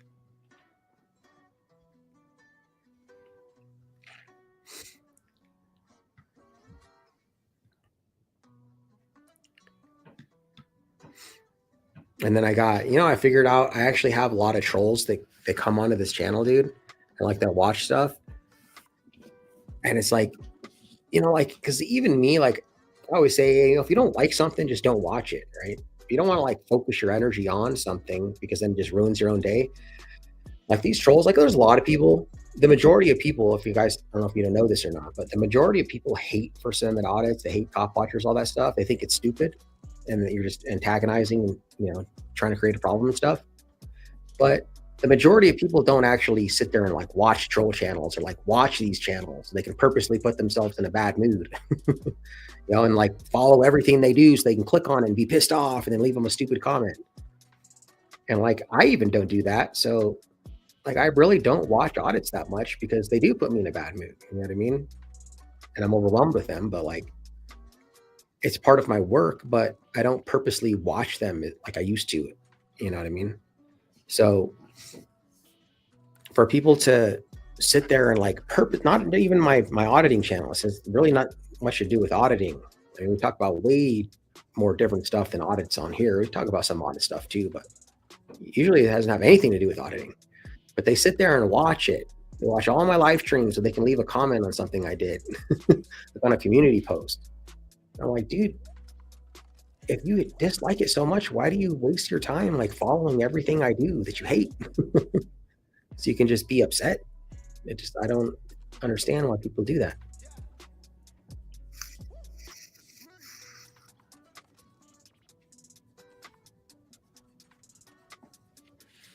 Yeah, let's watch that one.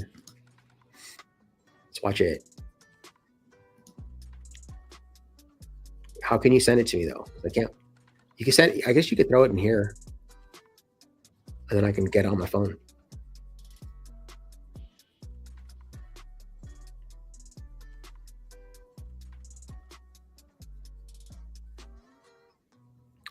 Let me switch to the right channel.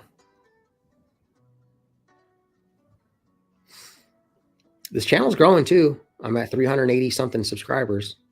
Okay, cool. Thanks. You threw it in there. Oh, police activity. I love police activity.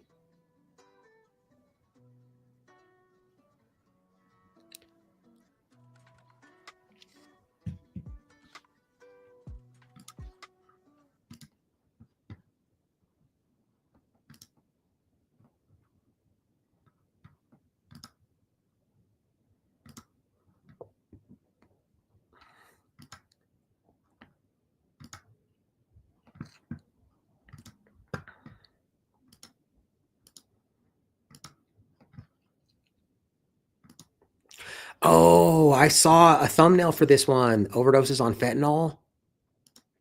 Today, actually. But I didn't watch it, so it's perfect.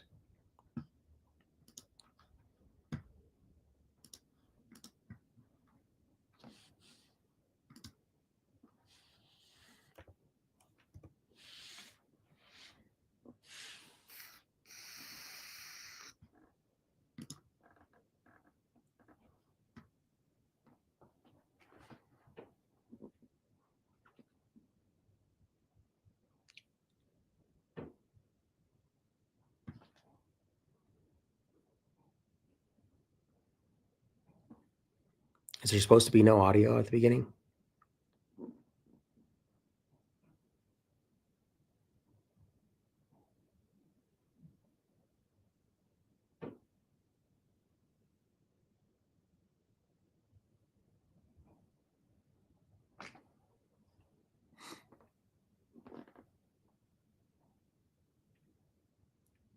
I'm gonna be at the Shell gas station. It's gonna be an email.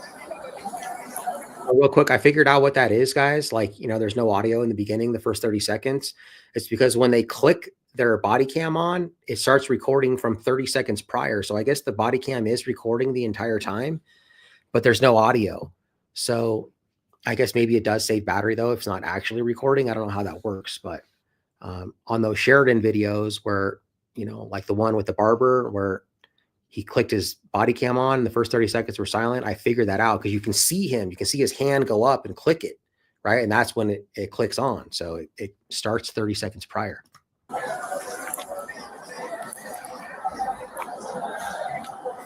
At the Shell gas station on Stockton and 65th. What's up, bro? What's good? You okay? Yeah, I'm alright. You having a lot of fun out here, bro? Yeah. You got new sunglasses. Oh, yeah? So let's get a haircut. Dude, I forgot your name, bro. What is it again? Let's go for it. I just saw you last week over here, bro. Yeah. You was dancing at the same time, too, man. Yeah. You promised me your best dance moves. Who? You. Yeah. You promised me your best dance moves. Yeah, definitely. What's up? You gonna see the way? I gotta go back to downtown and dance there. They're all waiting for me. The last time I went, the stadium was about to fall down. You were about to pass out the other night, though, last week. You was on that Fetty. Oh yeah? Yeah. Is that what that foil is right there in your pocket? Or be real with it. Just be real. Just be real. Oh shit, yeah. Yeah? Could be. Could be. Is it? I think it is. I'm not sure. Yeah? Nah, not for now. So you could either hand it over or I could put you in cuffs and take it out your pocket. It's up to you. Oh, no, it's not illegal. Not the one in your little drug pocket. What? Nah, you hit it. Huh? You hit it, bro. I'm giving you the chance just to hand it over. Oh. Do I have to?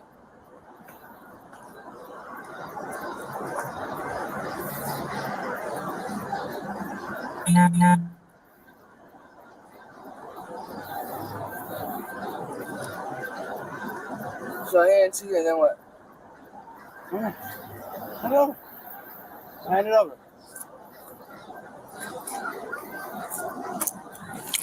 Can I get it back? Put that straw right there.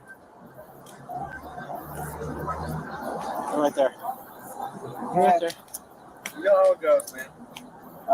Empty your pockets. Oh, I thought I'm good. No, you ain't good, bro. You want that shit, bro? You almost passed out last week.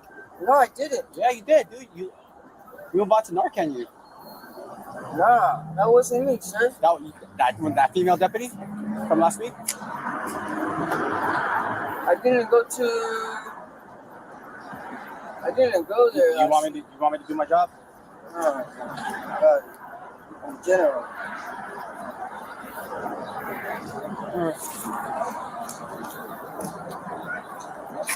You should touch it.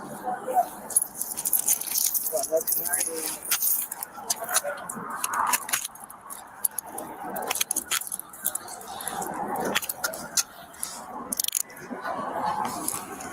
Anything else? I have to do something like that, huh? Right.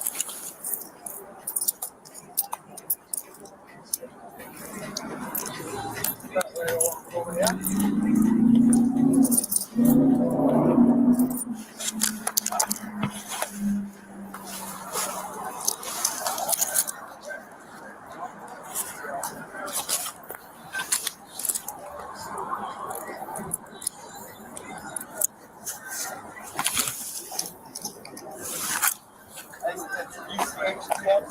Why do you see it? Oh, it's a dash. What's your extra? I just going through it.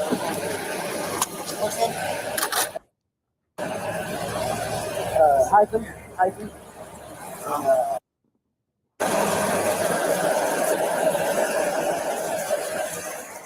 And that's a cold piece, man. Like, cop had him help him, you know, like he was going to get arrested anyways, dude. At that point, I probably wouldn't have helped him, you know.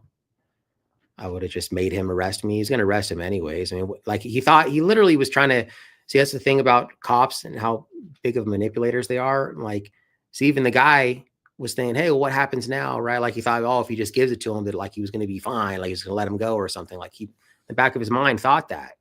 I'm not going to let you go, man. Like, That's just like a cold piece to do to someone, man. Just grab him and arrest him, and then I don't know. Maybe he didn't know for a fact that he had it. I don't know. Maybe he gave himself up by just giving him that stuff over. Maybe that's why he did it. But you don't just voluntarily do that. I mean, maybe he couldn't just search him, you know what I mean? Because he didn't have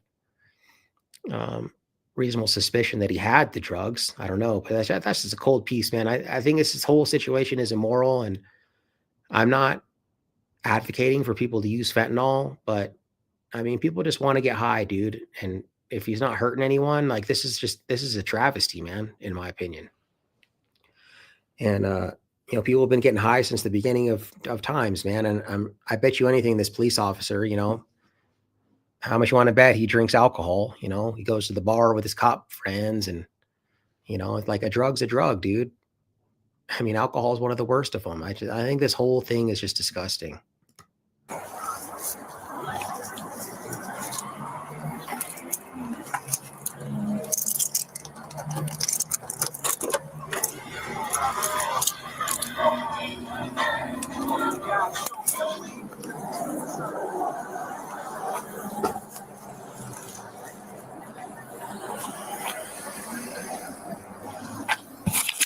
Hey, you got some natural coke, bro? Hope you like me, dude. Yeah.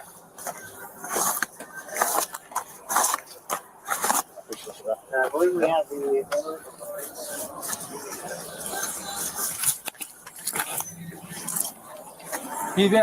He's been trespassing like most of these properties out here, so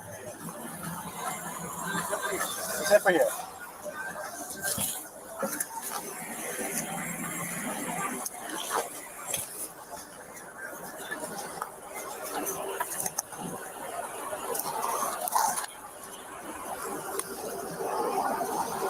That is stop doing this stuff, man. Well, line up the radio station with the stand up. I think it's cool too. Okay. Huh? And I gotta make sure everything's up to date. Roger it out. Sit down real quick.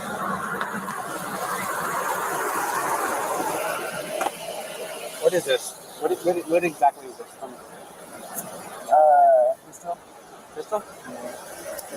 Yeah. I think so.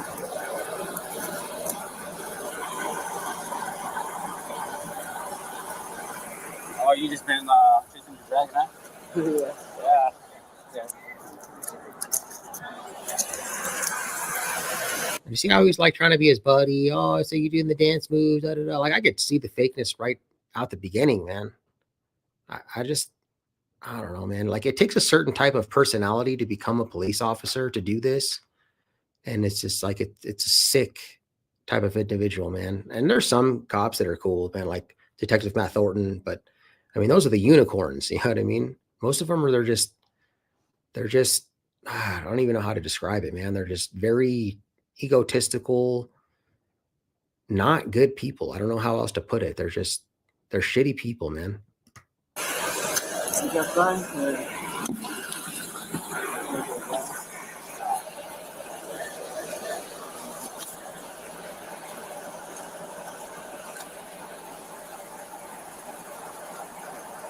Hey, Dan, I'm gonna give you a citation for this, okay? You have to? I have to, bro. Otherwise, you're gonna be here to do some shit, okay? I wouldn't do the same shit. You was, bro. But last time I saw you tweaking on the grass back there.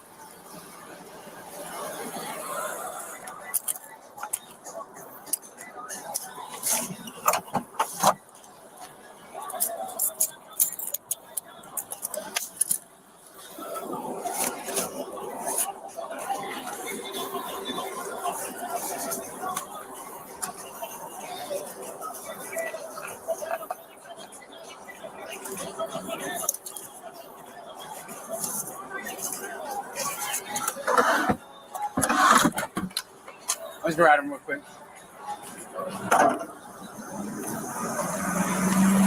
Chasing that dragon, boy.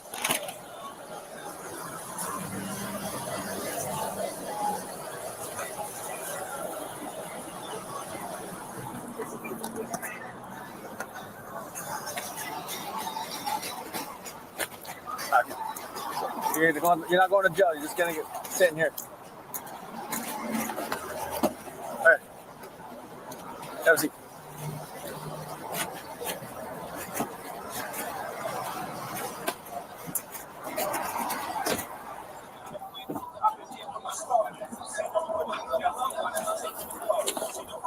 He's clear along. Huh? He's clear along. I think CC cited him last week.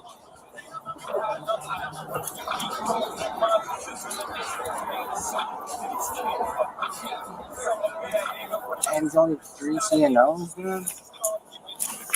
Well, he's only on the 3 on the CNO count.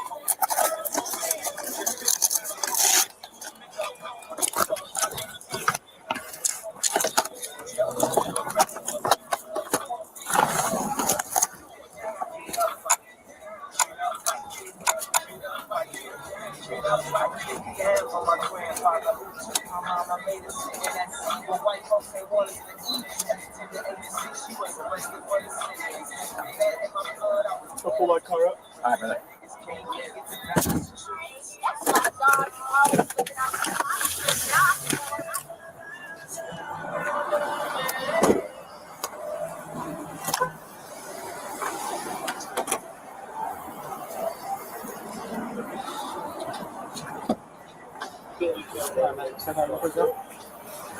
Head to that hood right there. Head to the front of the vehicle.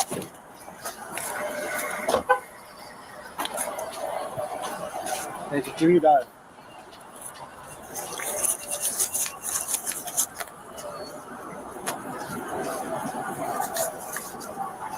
Hey, I'm gonna make up for you, okay? Let's go. Put your hand down to your side, right? Put your change in your pocket. Okay. What a nice guy.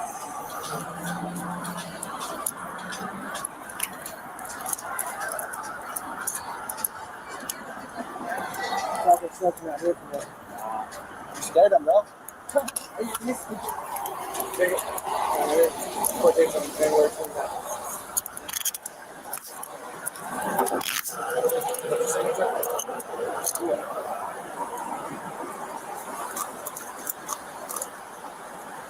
Hey, man, I'm gonna be real with you, man. These are my streets, so I focus hard on this area. Okay? Hey, listen up. The citizens, the number one complaint is this. Okay? Drugs. Drug use in the streets. Homeless in the streets. Okay? It's not bad to be homeless, but there's housing problems, bro. Right? Do you have a phone with you? You don't have access to a phone? Or if you got a home, you call 211. Okay? It's called 211 Sacramento. They're a resource. They can give you housing if they have space. They can feed you. Get you a fucking job if you want. You gotta help yourself, dude. Alright? See you next week. Hey, I'm here. This is my area. Dang, we let him go? I've never seen anything like that. A summons?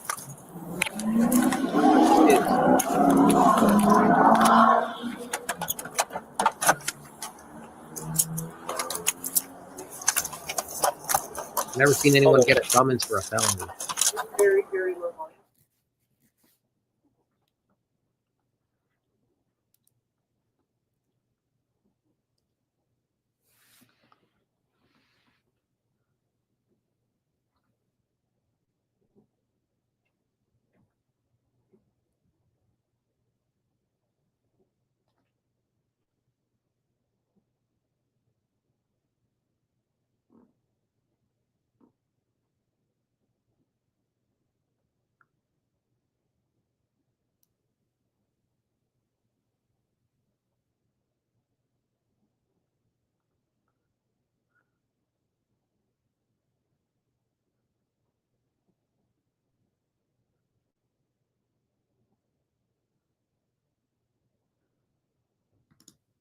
I didn't even notice that. Parking in a fire lane.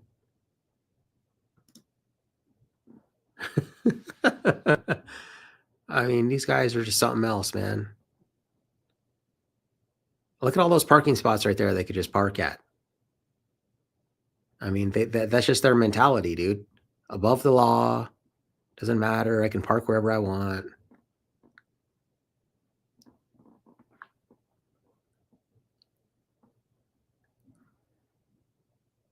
I mean, I could understand if there was an emergency, dude.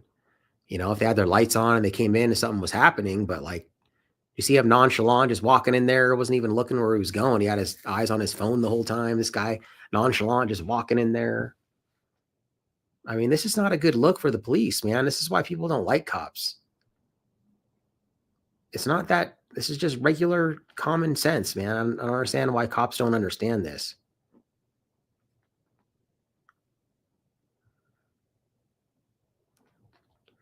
Right, man. I mean, like, dude, if I was getting, you know, robbed at gunpoint or some shit, like I wouldn't want the cop to be worried about some red curb, right? You know, I'd be like, yeah, fuck the red curb, man, but that's fine. But I mean, look at it. This is stupid. Just so it's convenient for them so they can just get in real quick. You know what I mean?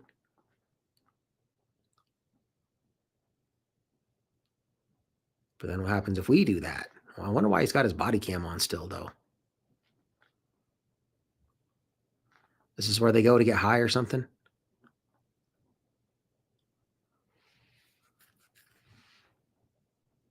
Oh, the cop was in there. He hit him with the Narcan, dude. I wonder why his body cam's on.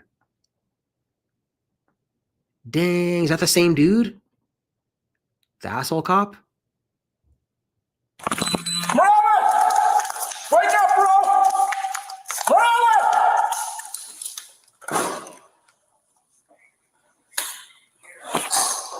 Yeah, where my car's at? First Norcan applying, he's coming too.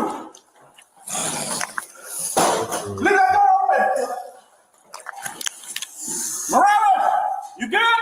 My radio's dead. Huh? My radio's dead. Get his vest off. Straighten his leg. Straighten his leg. Yep. Hey, take this shit off me. Miles. Morales. Hey, Morales. Hey, drag him out. Drag him out. Drag him out. Drag him out. Hey, first Norcan's applied already.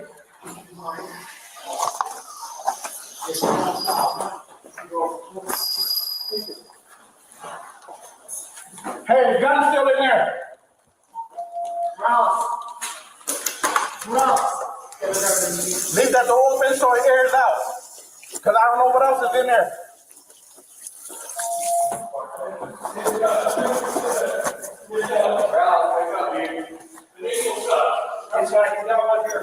You got two of them here. Leave that door open for fire. Put a trash can out there. Rouse. Wake up, bud. Come on. I got a second one if you need it.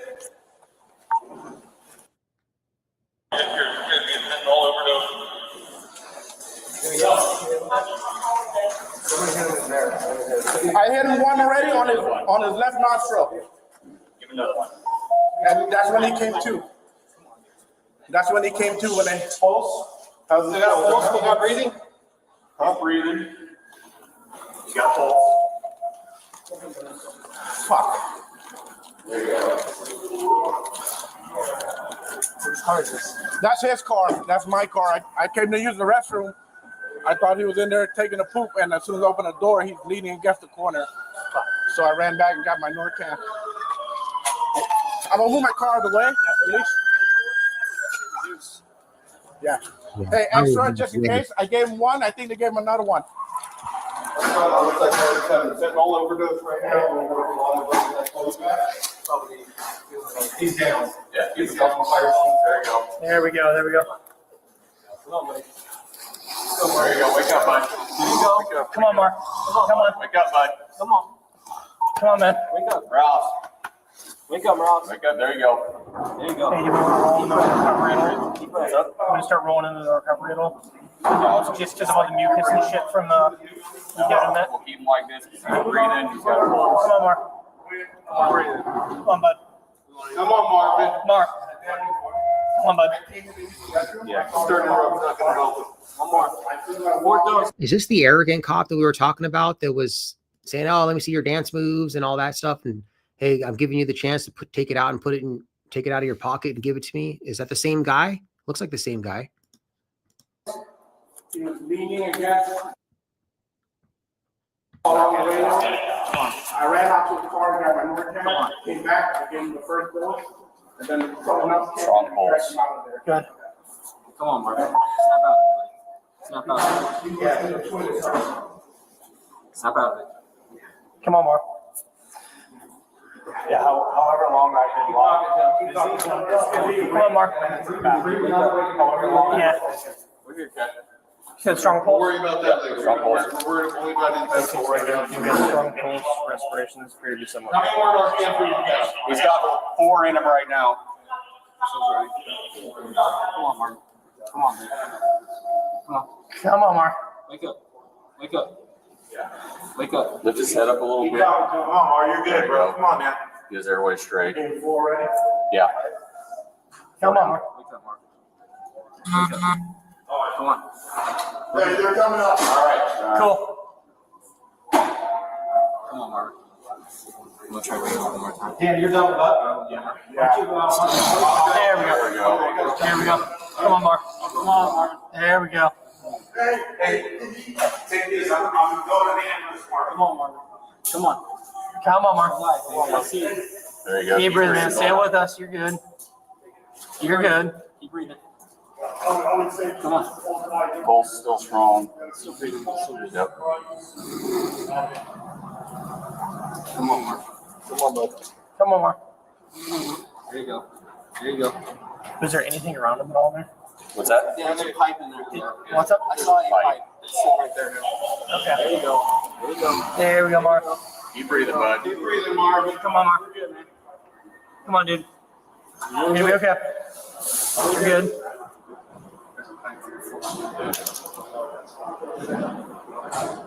Come on.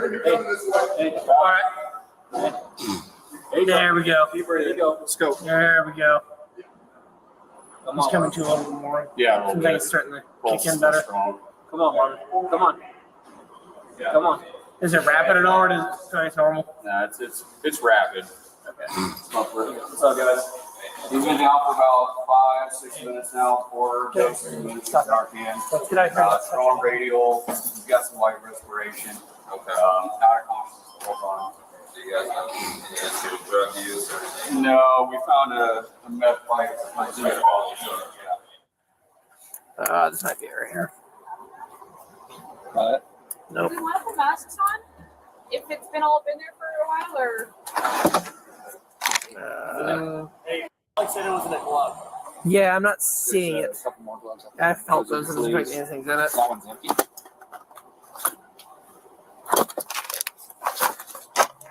I'm not seeing anything in So the I need to go box. search. No, you Didn't checked that didn't one. feel like there was anything in them. Not that one. Would probably not be in this ticket though. Actually, turn the light up if you're searching. Something that one. Damp, but they don't feel.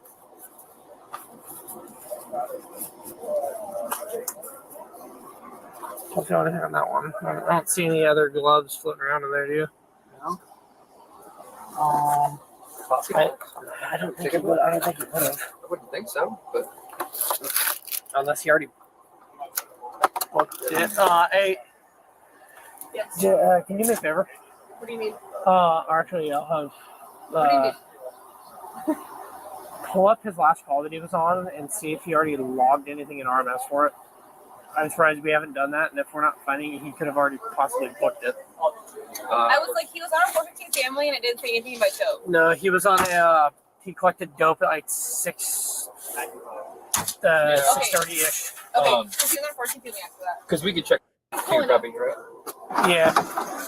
Let me grab my small light because I'm not seeing anything. He said what was relayed to me is the last he saw was it went into a glove and into the trunk. Right before. Your glove in the trunk.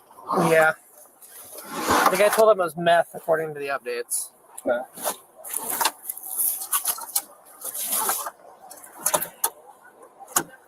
Yeah. I'm gonna say it's not in those pockets, maybe. Well, that's gonna be the next check. But I don't see anything loose. You want to repat down the gloves here? I'm not feeling anything in them because it said it was foil, so I know there should be a little squishiness to them.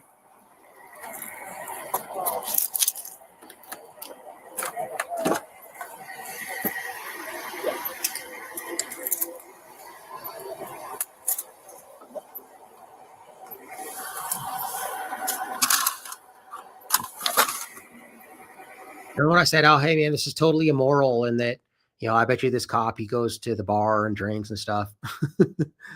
So he gave someone a citation, he put him in handcuffs, detained him, took away his freedom, and now, you know, sending him to courts so he can get extorted or possibly be locked in a cage.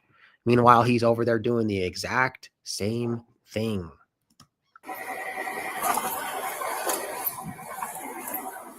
I got nothing on this side. I unlocked it so we can check that side. This is odd. It's not odd. Well, did didn't have it? No. No, he got from him that the last you saw was that he put it in the glove and tossed it in the trunk, right? Yeah, that's what the cops said last time we saw it. Well, I mean,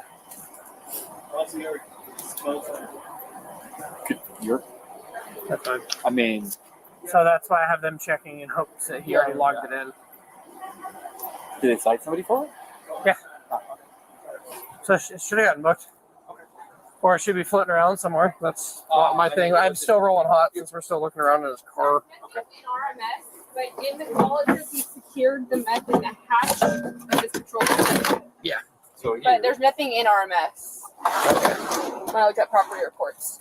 he said foil with In a glove, right? at least specified. I mean, First aid. There's kit. nothing do in we it. just like how often do we just get rid of those? But he cited him. Yeah, you're But right. he cited him. You're right. Oh. You're right. Yep. Yeah, that might just be an old busted meth pipe because there was no mention Yeah. of a pipe in the call. Yeah, but there's glass right here and there's foil. Or there's not foil, but there's. Yeah, it might just be an old meth pipe, Sarge. Huh? So that might just be an old pipe. I'll toss it in there, but that's literally just a shattered pipe. Huh? I mean, is that what it was? It was foil, It right? said what the guy said was meth, so it was off-white substance and foil. No mention of a pipe, though. No. Yeah.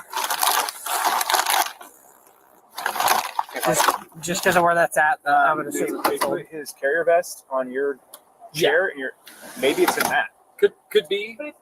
Did we already check? with the shop? I didn't check that at all. It was like a few calls. I was Yeah. I was the So third I kinda uniform, but I was believe like the on sixth him, person but here. Who knows, based on, you know.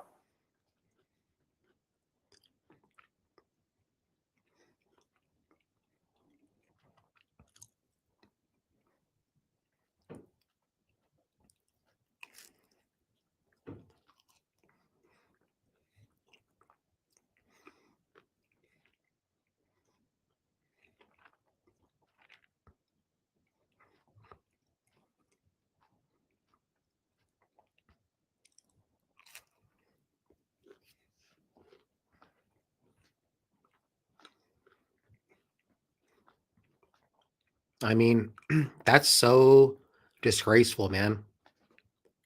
The amount of embarrassment he's probably feeling right now. I mean, I talk about disgrace and stuff like that. This is a straight up disgrace. Not even because I think doing fentanyl is immoral. I don't think it's a good thing, but I don't think it's immoral. There's no way I need to do it.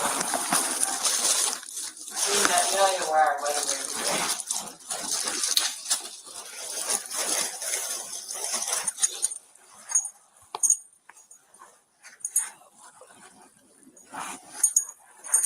How many lives is this cop ruined with fentanyl when he's doing the same thing? My mom just texted me and told me, and she's like, "Go to the hospital and call me." Yeah. Don't. Yeah. Yep. You wouldn't have anything. You wouldn't have Nothing was another. You know, you came on anything.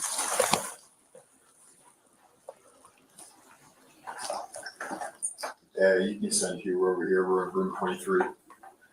It's left pen, cargo pocket. You found something. Yeah. Yeah. So, okay.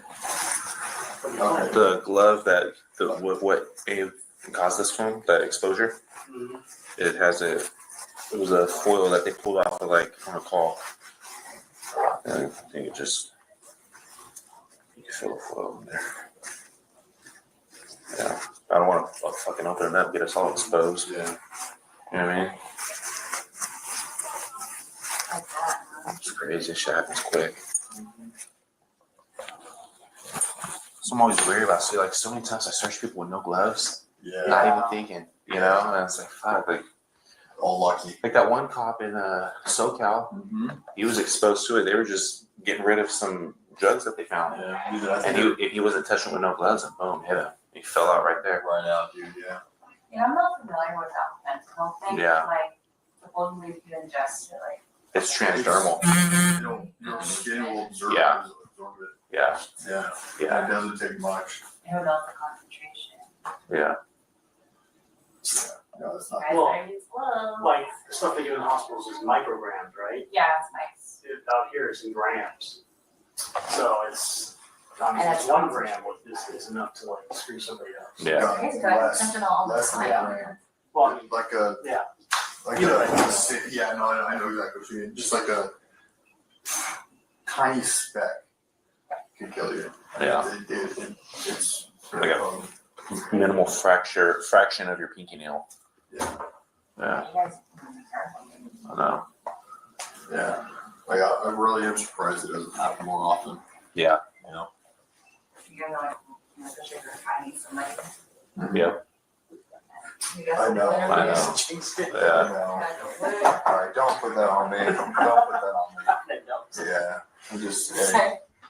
I mean, it's one of those things, man. How many people we contact, how many drugs we actually find. I search people with no gloves all the time. Yeah.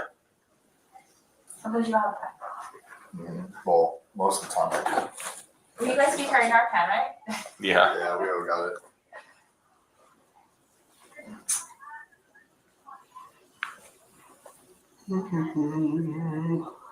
I'm glad you're all right, man.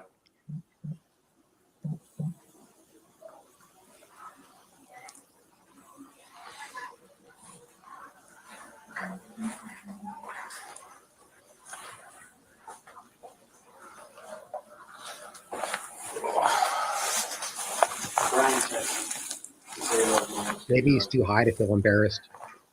What's his name? So, Guy right there.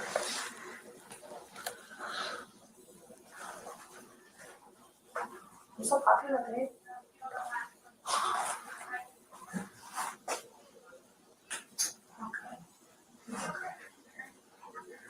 Maybe I'll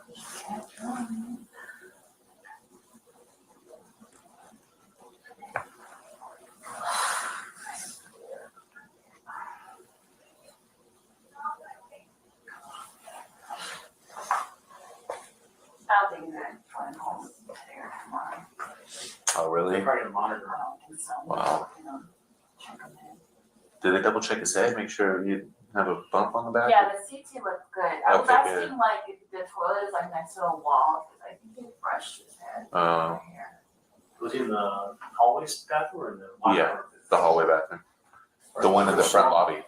Yeah, with all the front lobby. Yeah. That one that you buzz your way in Yeah. through. So it only has, it is against the wall. Yeah. Come in. Hello. Hi. All right, doctor has sent you for discharge. I took over for you. Wow. Yeah, took over for you, so I'll be seeing you home, okay, sir? No changes have been made to like your regular care. You're still going to, I don't see any medications actually listed. You don't take any medications regularly, correct? All right, so no changes have been made.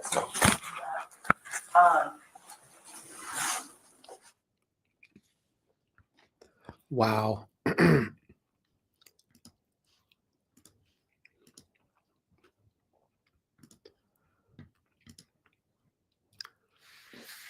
Thanks, username, for. You're right. I did like that one.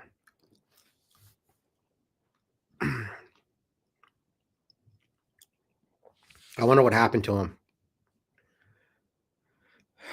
I'm assuming he lost his job, but there was no charges. And I don't know. Well, he was in possession of it. So, because usually, I mean, you don't get charged if you overdose.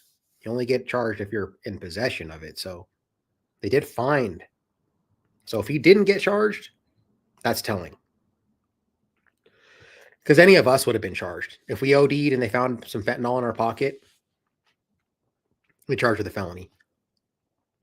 So I don't know. It's kind of one of those weird things. It's like, even though I don't believe that people should be charged, have coercion used against them for being in possession of any drug, I think he should. And not even for possession of the drug, though, just because of the fact that the guy took the drugs off some guy, charged him with it, and then got high with the same drugs on his own. I mean, dude, how like disgraceful is that? That's like one of the lowest things you could do. That's why he should be charged. Because you ruin people's lives. And that's what they do. That's what the drug war does. It ruins people's lives. You ruin people's lives and take away their freedom for getting high on a different substance than what most people do. So most people prefer alcohol, or they smoke weed or whatever. Most people drink alcohol. Fentanyl is a bad drug. It is. Alcohol is bad too. How many hundreds of thousands of people die every year from alcohol? From drunk driving, overdosing? How many crimes stem from alcohol? Beat up your wife, all kinds of stuff. Drunk and got into a fight, all kinds of stuff, right? It's a bad drug. It's a really bad one. But it's legal.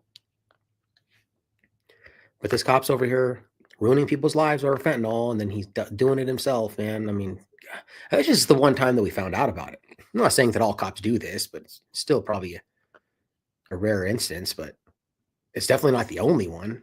I mean, this stuff happens. It's disgusting, dude. How could you live with yourself? I mean, he has no conscience. We were talking about narcissists earlier. He's a narcissist, dude, or a psychopath, one of the two. I mean, any normal person would feel bad, don't you think? I could never imagine myself. Maybe that's how I know that I'm not a narcissist.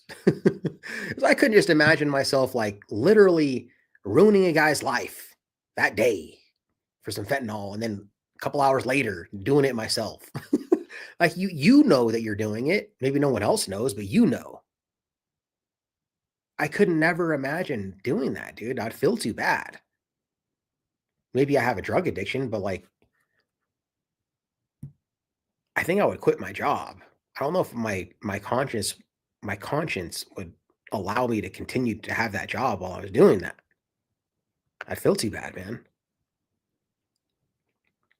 That guy is, he's a piece of crap, dude. And you could tell he was a piece of crap, right? Remember in the beginning of the video? Hey, man, pull it out of your pocket. I'm giving you a chance to give it to me, acting like he's his buddy. Remember, seeing your dance moves, and I'm giving you a chance, like trying to manipulate him, like he was going to cut him a deal or something. And then he complied and did it because he thought he was going to get out of it. And then he arrests him anyways. It's like, dude, why not just, I don't know, man. There's a lot of, I mean, you guys know, preaching to the choir, but there's a lot of cops that are like that. Like I said, it takes a very specific personality type to do this job.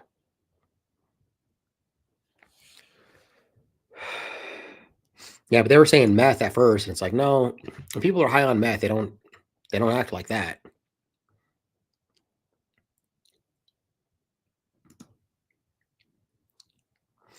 Yeah.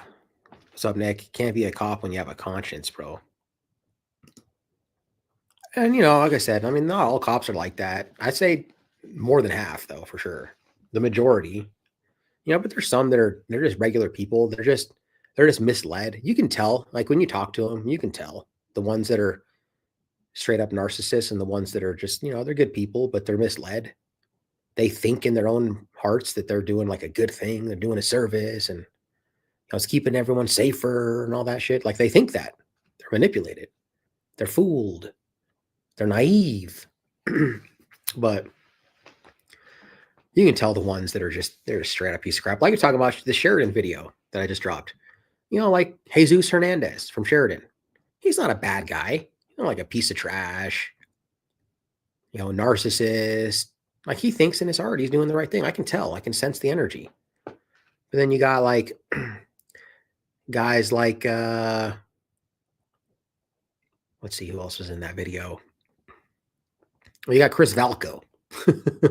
He's not from that video, but he was at the Sheridan Rec Center video. I mean, or Chris Clark, Officer Chris Clark, the dude that was like, this is their job. They want to get you riled up so they can sue us. And his whole point of doing this is so he can make money. This is a business for him. Like, and then he's all nice to me. Oh, hey, yeah. Like he's a piece of crap, man. He's a manipulator. But then, it's weird, man. Maybe I'm manipulated.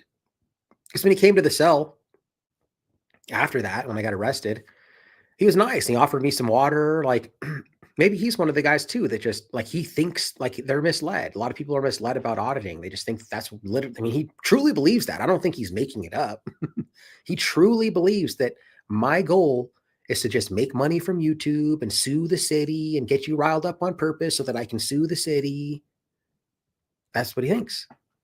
But I know that that's not true. I've been doing this almost 4 years now. I don't have any lawsuits. I keep telling people I make still to this day, I don't make as much money as I made before I did this. Like I took a huge pay cut 4 years later. I still make less, dude. I haven't filed one lawsuit yet. I mean, come on. People act like lawsuits are so easy. Easy lawsuit. I can hear in the comments all the time, easy lawsuit, easy lawsuit. It's like, dude, sometimes when they say easy lawsuit, it's not even a lawsuit, man. People don't understand that it's not even a lawsuit. And then if it is a lawsuit, it's not an easy lawsuit. So it's not that easy to just sue people, man. And that's definitely not why I'm here. And if you think that, then you're just super naive, man, or ignorant. But who's like a shell, like Bruce Williams? I mean, even Bruce Williams, man. Remember the black guy that choked out Aurora Transparency? I don't even think he's a narcissist. I think he's a little bit mentally disabled, though. I think there's something wrong with him, dude. He's a little bit lower IQ. He might have a learning disability. I think he's a good guy. He's off. He's a little bit off is his problem. So he's very easily misled. But I don't think he's a straight up like evil person. Trying to think Sheridan guys. And then you got, McCants, Officer McCants, the guy that arrested me with Direct D, fucking narcissist. The other black cop, narcissist, power tripping, ego maniac. Ego fucking maniac. Dude beats his wife, kicks his dog every fucking day before bed. Like that's his goodnight ritual, kick his dog in the face. Type of motherfucker, dude. That's that guy. McCants. What's his name? Jonathan McCants from Sheridan Police Department. Piece of shit. Yeah, I say it's probably good from my personal experience. And that's the thing, even terrible. Like, okay, like I say, Bruce Williams, terrible.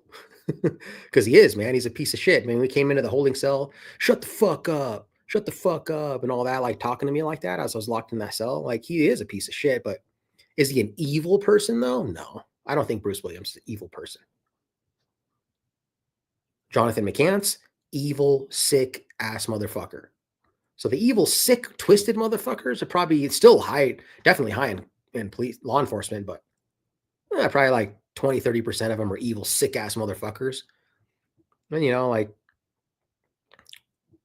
about half of them are probably, they're just misled. Like Bruce Williams and Jesus Hernandez and stuff like that, Chris Clark. And the rest of them, they're actually good guys. Maybe like 20% are actually, they're just decent people, man. I don't know. But they're also misled too. You have to be misled to be a police officer, right? You have to, man. It's like, I mean, it's all perception, right?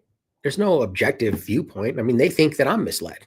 Maybe they either think I'm an evil person, I'm an evil, sick, twisted, sick fuck, and they truly believe that, or they think that I'm a good guy, but I'm just misled, and I don't know what I'm doing. So, reality is subjective. So what's real to me, maybe not real to you.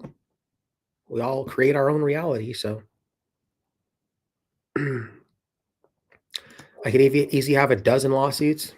Well, I have 0. So if you want to come help me with it, man, I'll split it with you.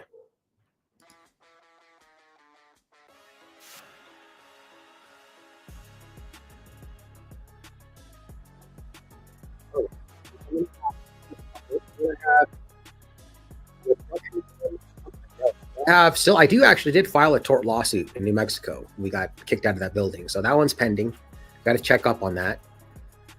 I have Sweet Tea, a lawsuit that I freaking worked out, got my attorney on. She's got a lawsuit, but that's for malicious prosecution from Sheridan. They filed that like last minute, dude, like the last day. I have the Sheridan one, the flashlight one. That's a potential lawsuit, but I mean, is it really a rights violation? That's the thing. People think like, oh, if you get arrested and you found not guilty, it's a lawsuit. It's not, guys. It's not a lawsuit. You can get arrested and found not guilty if they can prove they had probable cause, which I don't think they had probable cause there. Right. I don't think they did. So yeah, that one might be a lawsuit, but I mean, there are other times where you can get arrested and there's not a fucking lawsuit. You can't just sue every time you get found not guilty. If they had probable cause and it was reasonable, then they can arrest you and lock you in a cage, dude. The Colorado Springs obstruction one,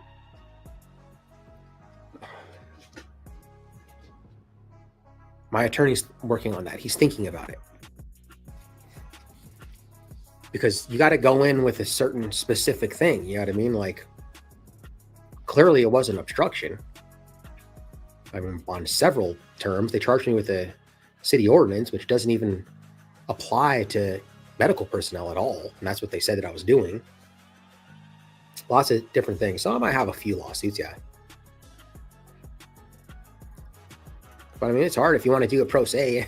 I got to like beg my attorney and like, manipulate him to help me, dude. Cause like, it's not like big lawsuits. Like these lawsuits that I have, they're not like, oh, he's going to be retiring on my shit. I hit the pizza box and they think something's crazy's happening. He's got all kinds of shit, big money. He's helping Carolina and Fort Worth, dude. I hooked him up with her. That's why that's how I was able to get my attorney to like manipulate him, not manipulate, but like convince him. Cause he's like, oh, I'm not going to help you with those.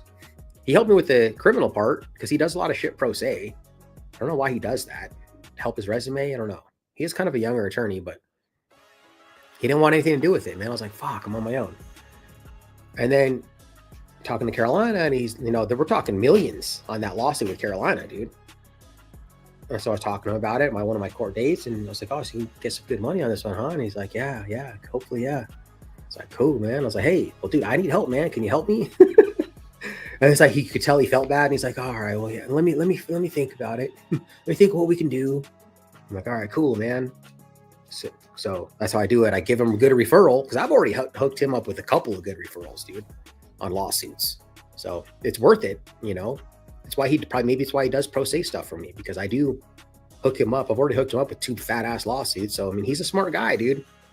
He does all this shit pro se for me, and then I've already hooked him up with a couple $1 million lawsuits already.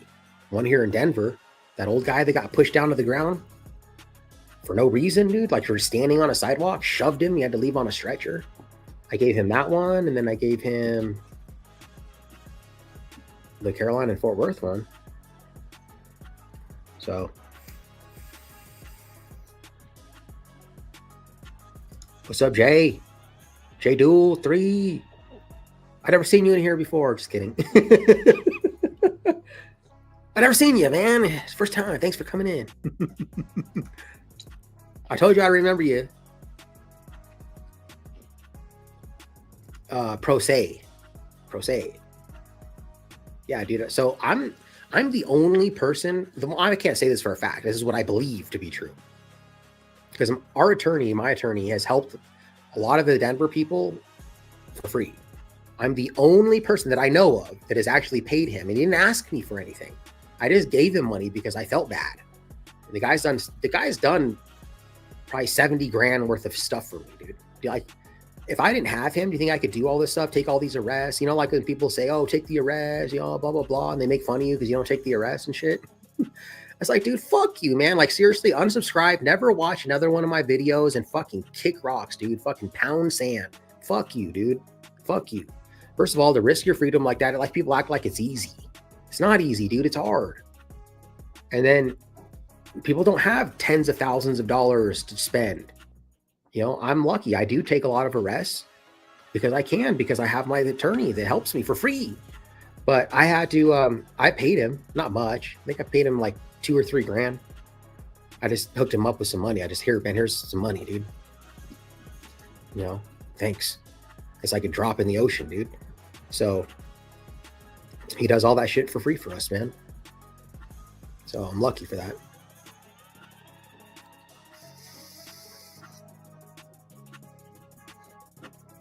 Pro se is like, yeah, it's like they do it for free. They're representing you for free. Oh, no, you're right. You're right. I got it mixed up. Pro bono. Pro bono, I meant. Yes, you're right. Pro se is when you do it by yourself. Pro bono is when they do it for you for free. My bad. I totally, yeah, you were right. You're right. I messed that up. Pro bono, I meant.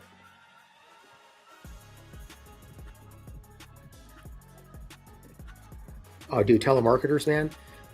Oh, dude, I get so many calls now.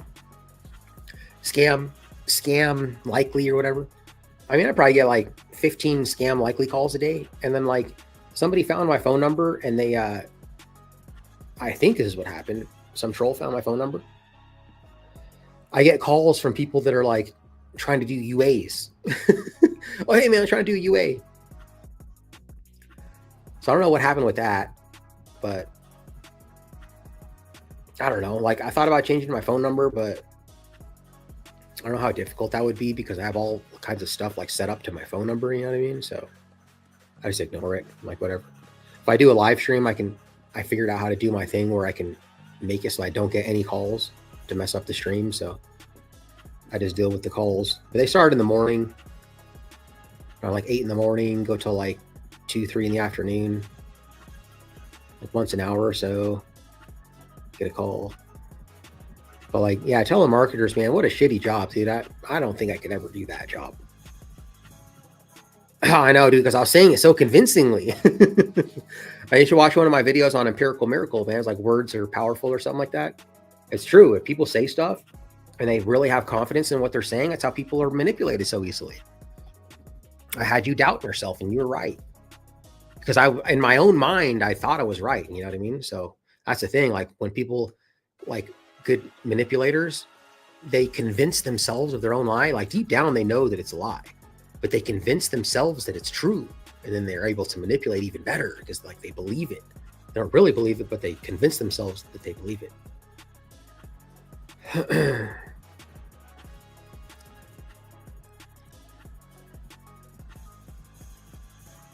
Okay, here we go. User, he's the one that sent us this video. By the way, they allowed the cop to resign, thereby keeping his benefits and allowing him to get hired at another agency. Of course.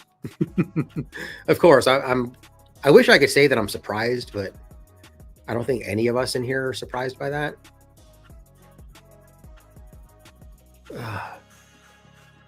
I mean, and that guy's a scumbag, dude. That cop is worse than the guy, the drugs who he arrested for it. He's way worse than that guy. Because the guy that got arrested for it was just trying to get high. He wasn't ruining other people's lives and then doing the exact same thing. You know what I mean? What's up, Wade?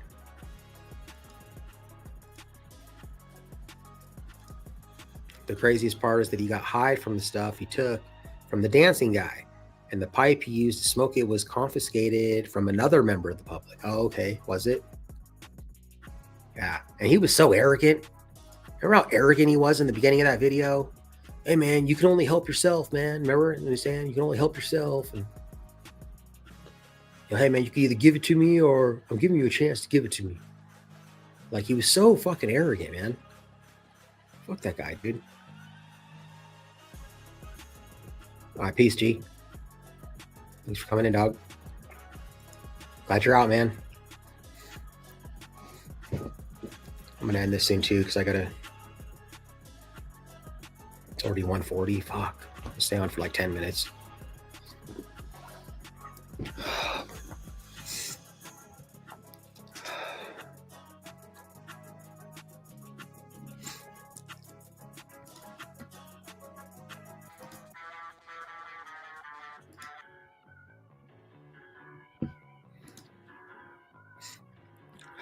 Yeah, I'll see. What else I got? Do I have anything?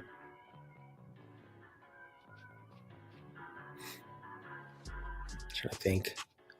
Already been almost live for 3 hours.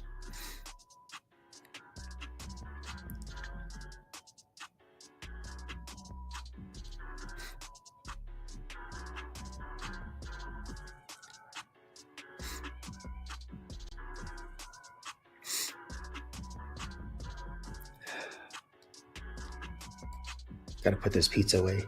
So I think I'm gonna have to. I think I'm gonna see if I can keep Loaf to sleep in the.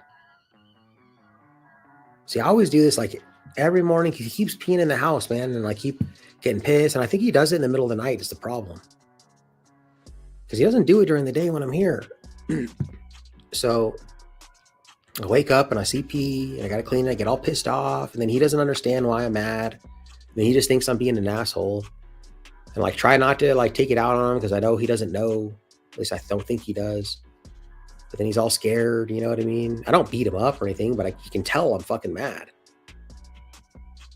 And so then he's all doing this thing, you know? And I'm pissed. I'm like, you're sleeping in the fucking kitchen from now on.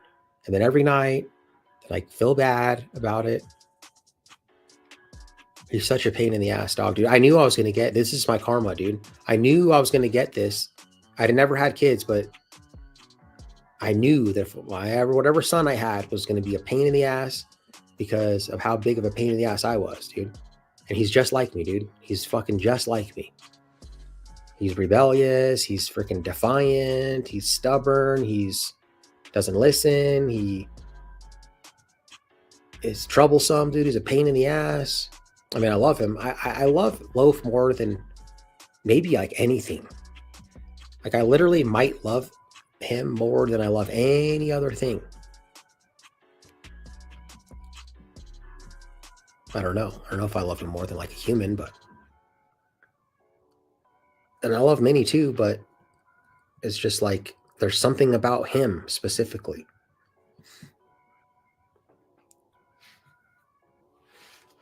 So yeah, I don't know if I'm going to be able to keep him in there. And like, it'd be nice if I could like just lock him in the, use the dog gate or just close the door of my bedroom and just leave him in there. But the problem is like Loaf is fine, but Minnie, she's got to pee. Like she has to pee more. Her bladder's not as good. Can't hold as much. So she has to pee in the middle of the night. So she'll pee in the bedroom because not because she's peeing in there because she is being bad, but because she can't hold it.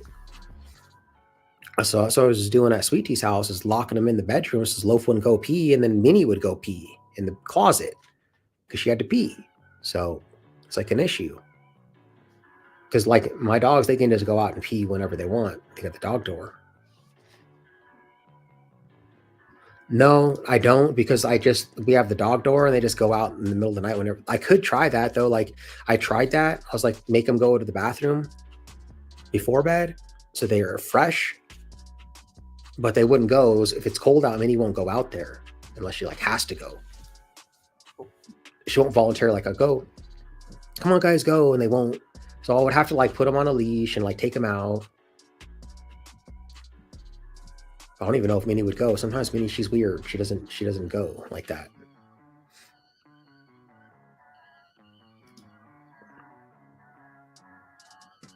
Yeah, he's got my number.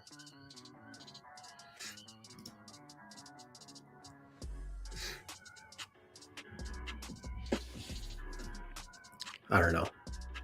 I mean, anything about like the thing that you love the most, right? Like, what is the thing you love the most? Is it a thing or is it a person? So like the thing that I love the most, I would say I probably don't love anything more than Sweet Tea. I love her the most. So like if I had to give up, if it was like I lose her or I lose my YouTube channel, I would lose the YouTube channel. But the second thing that I love the most is probably Loaf.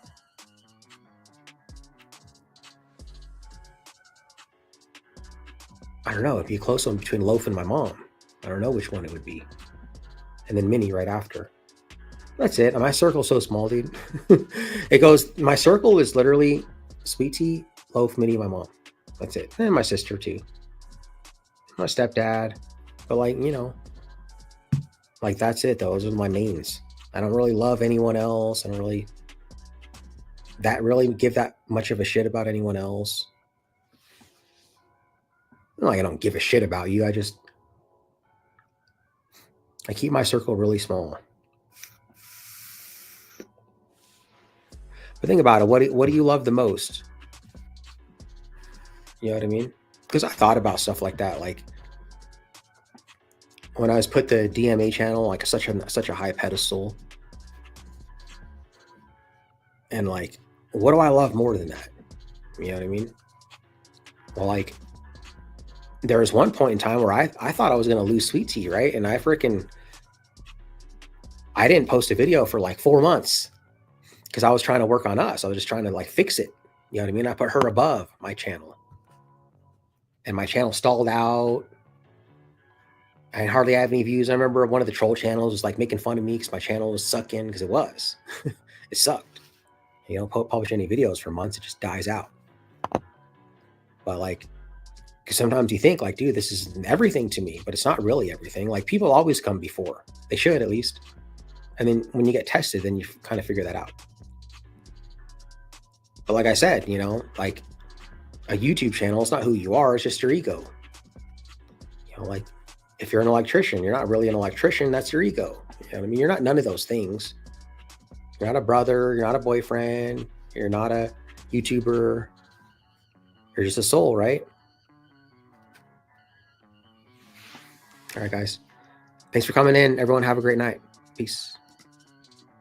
Check this out. Hey, man, how's it going? Do better.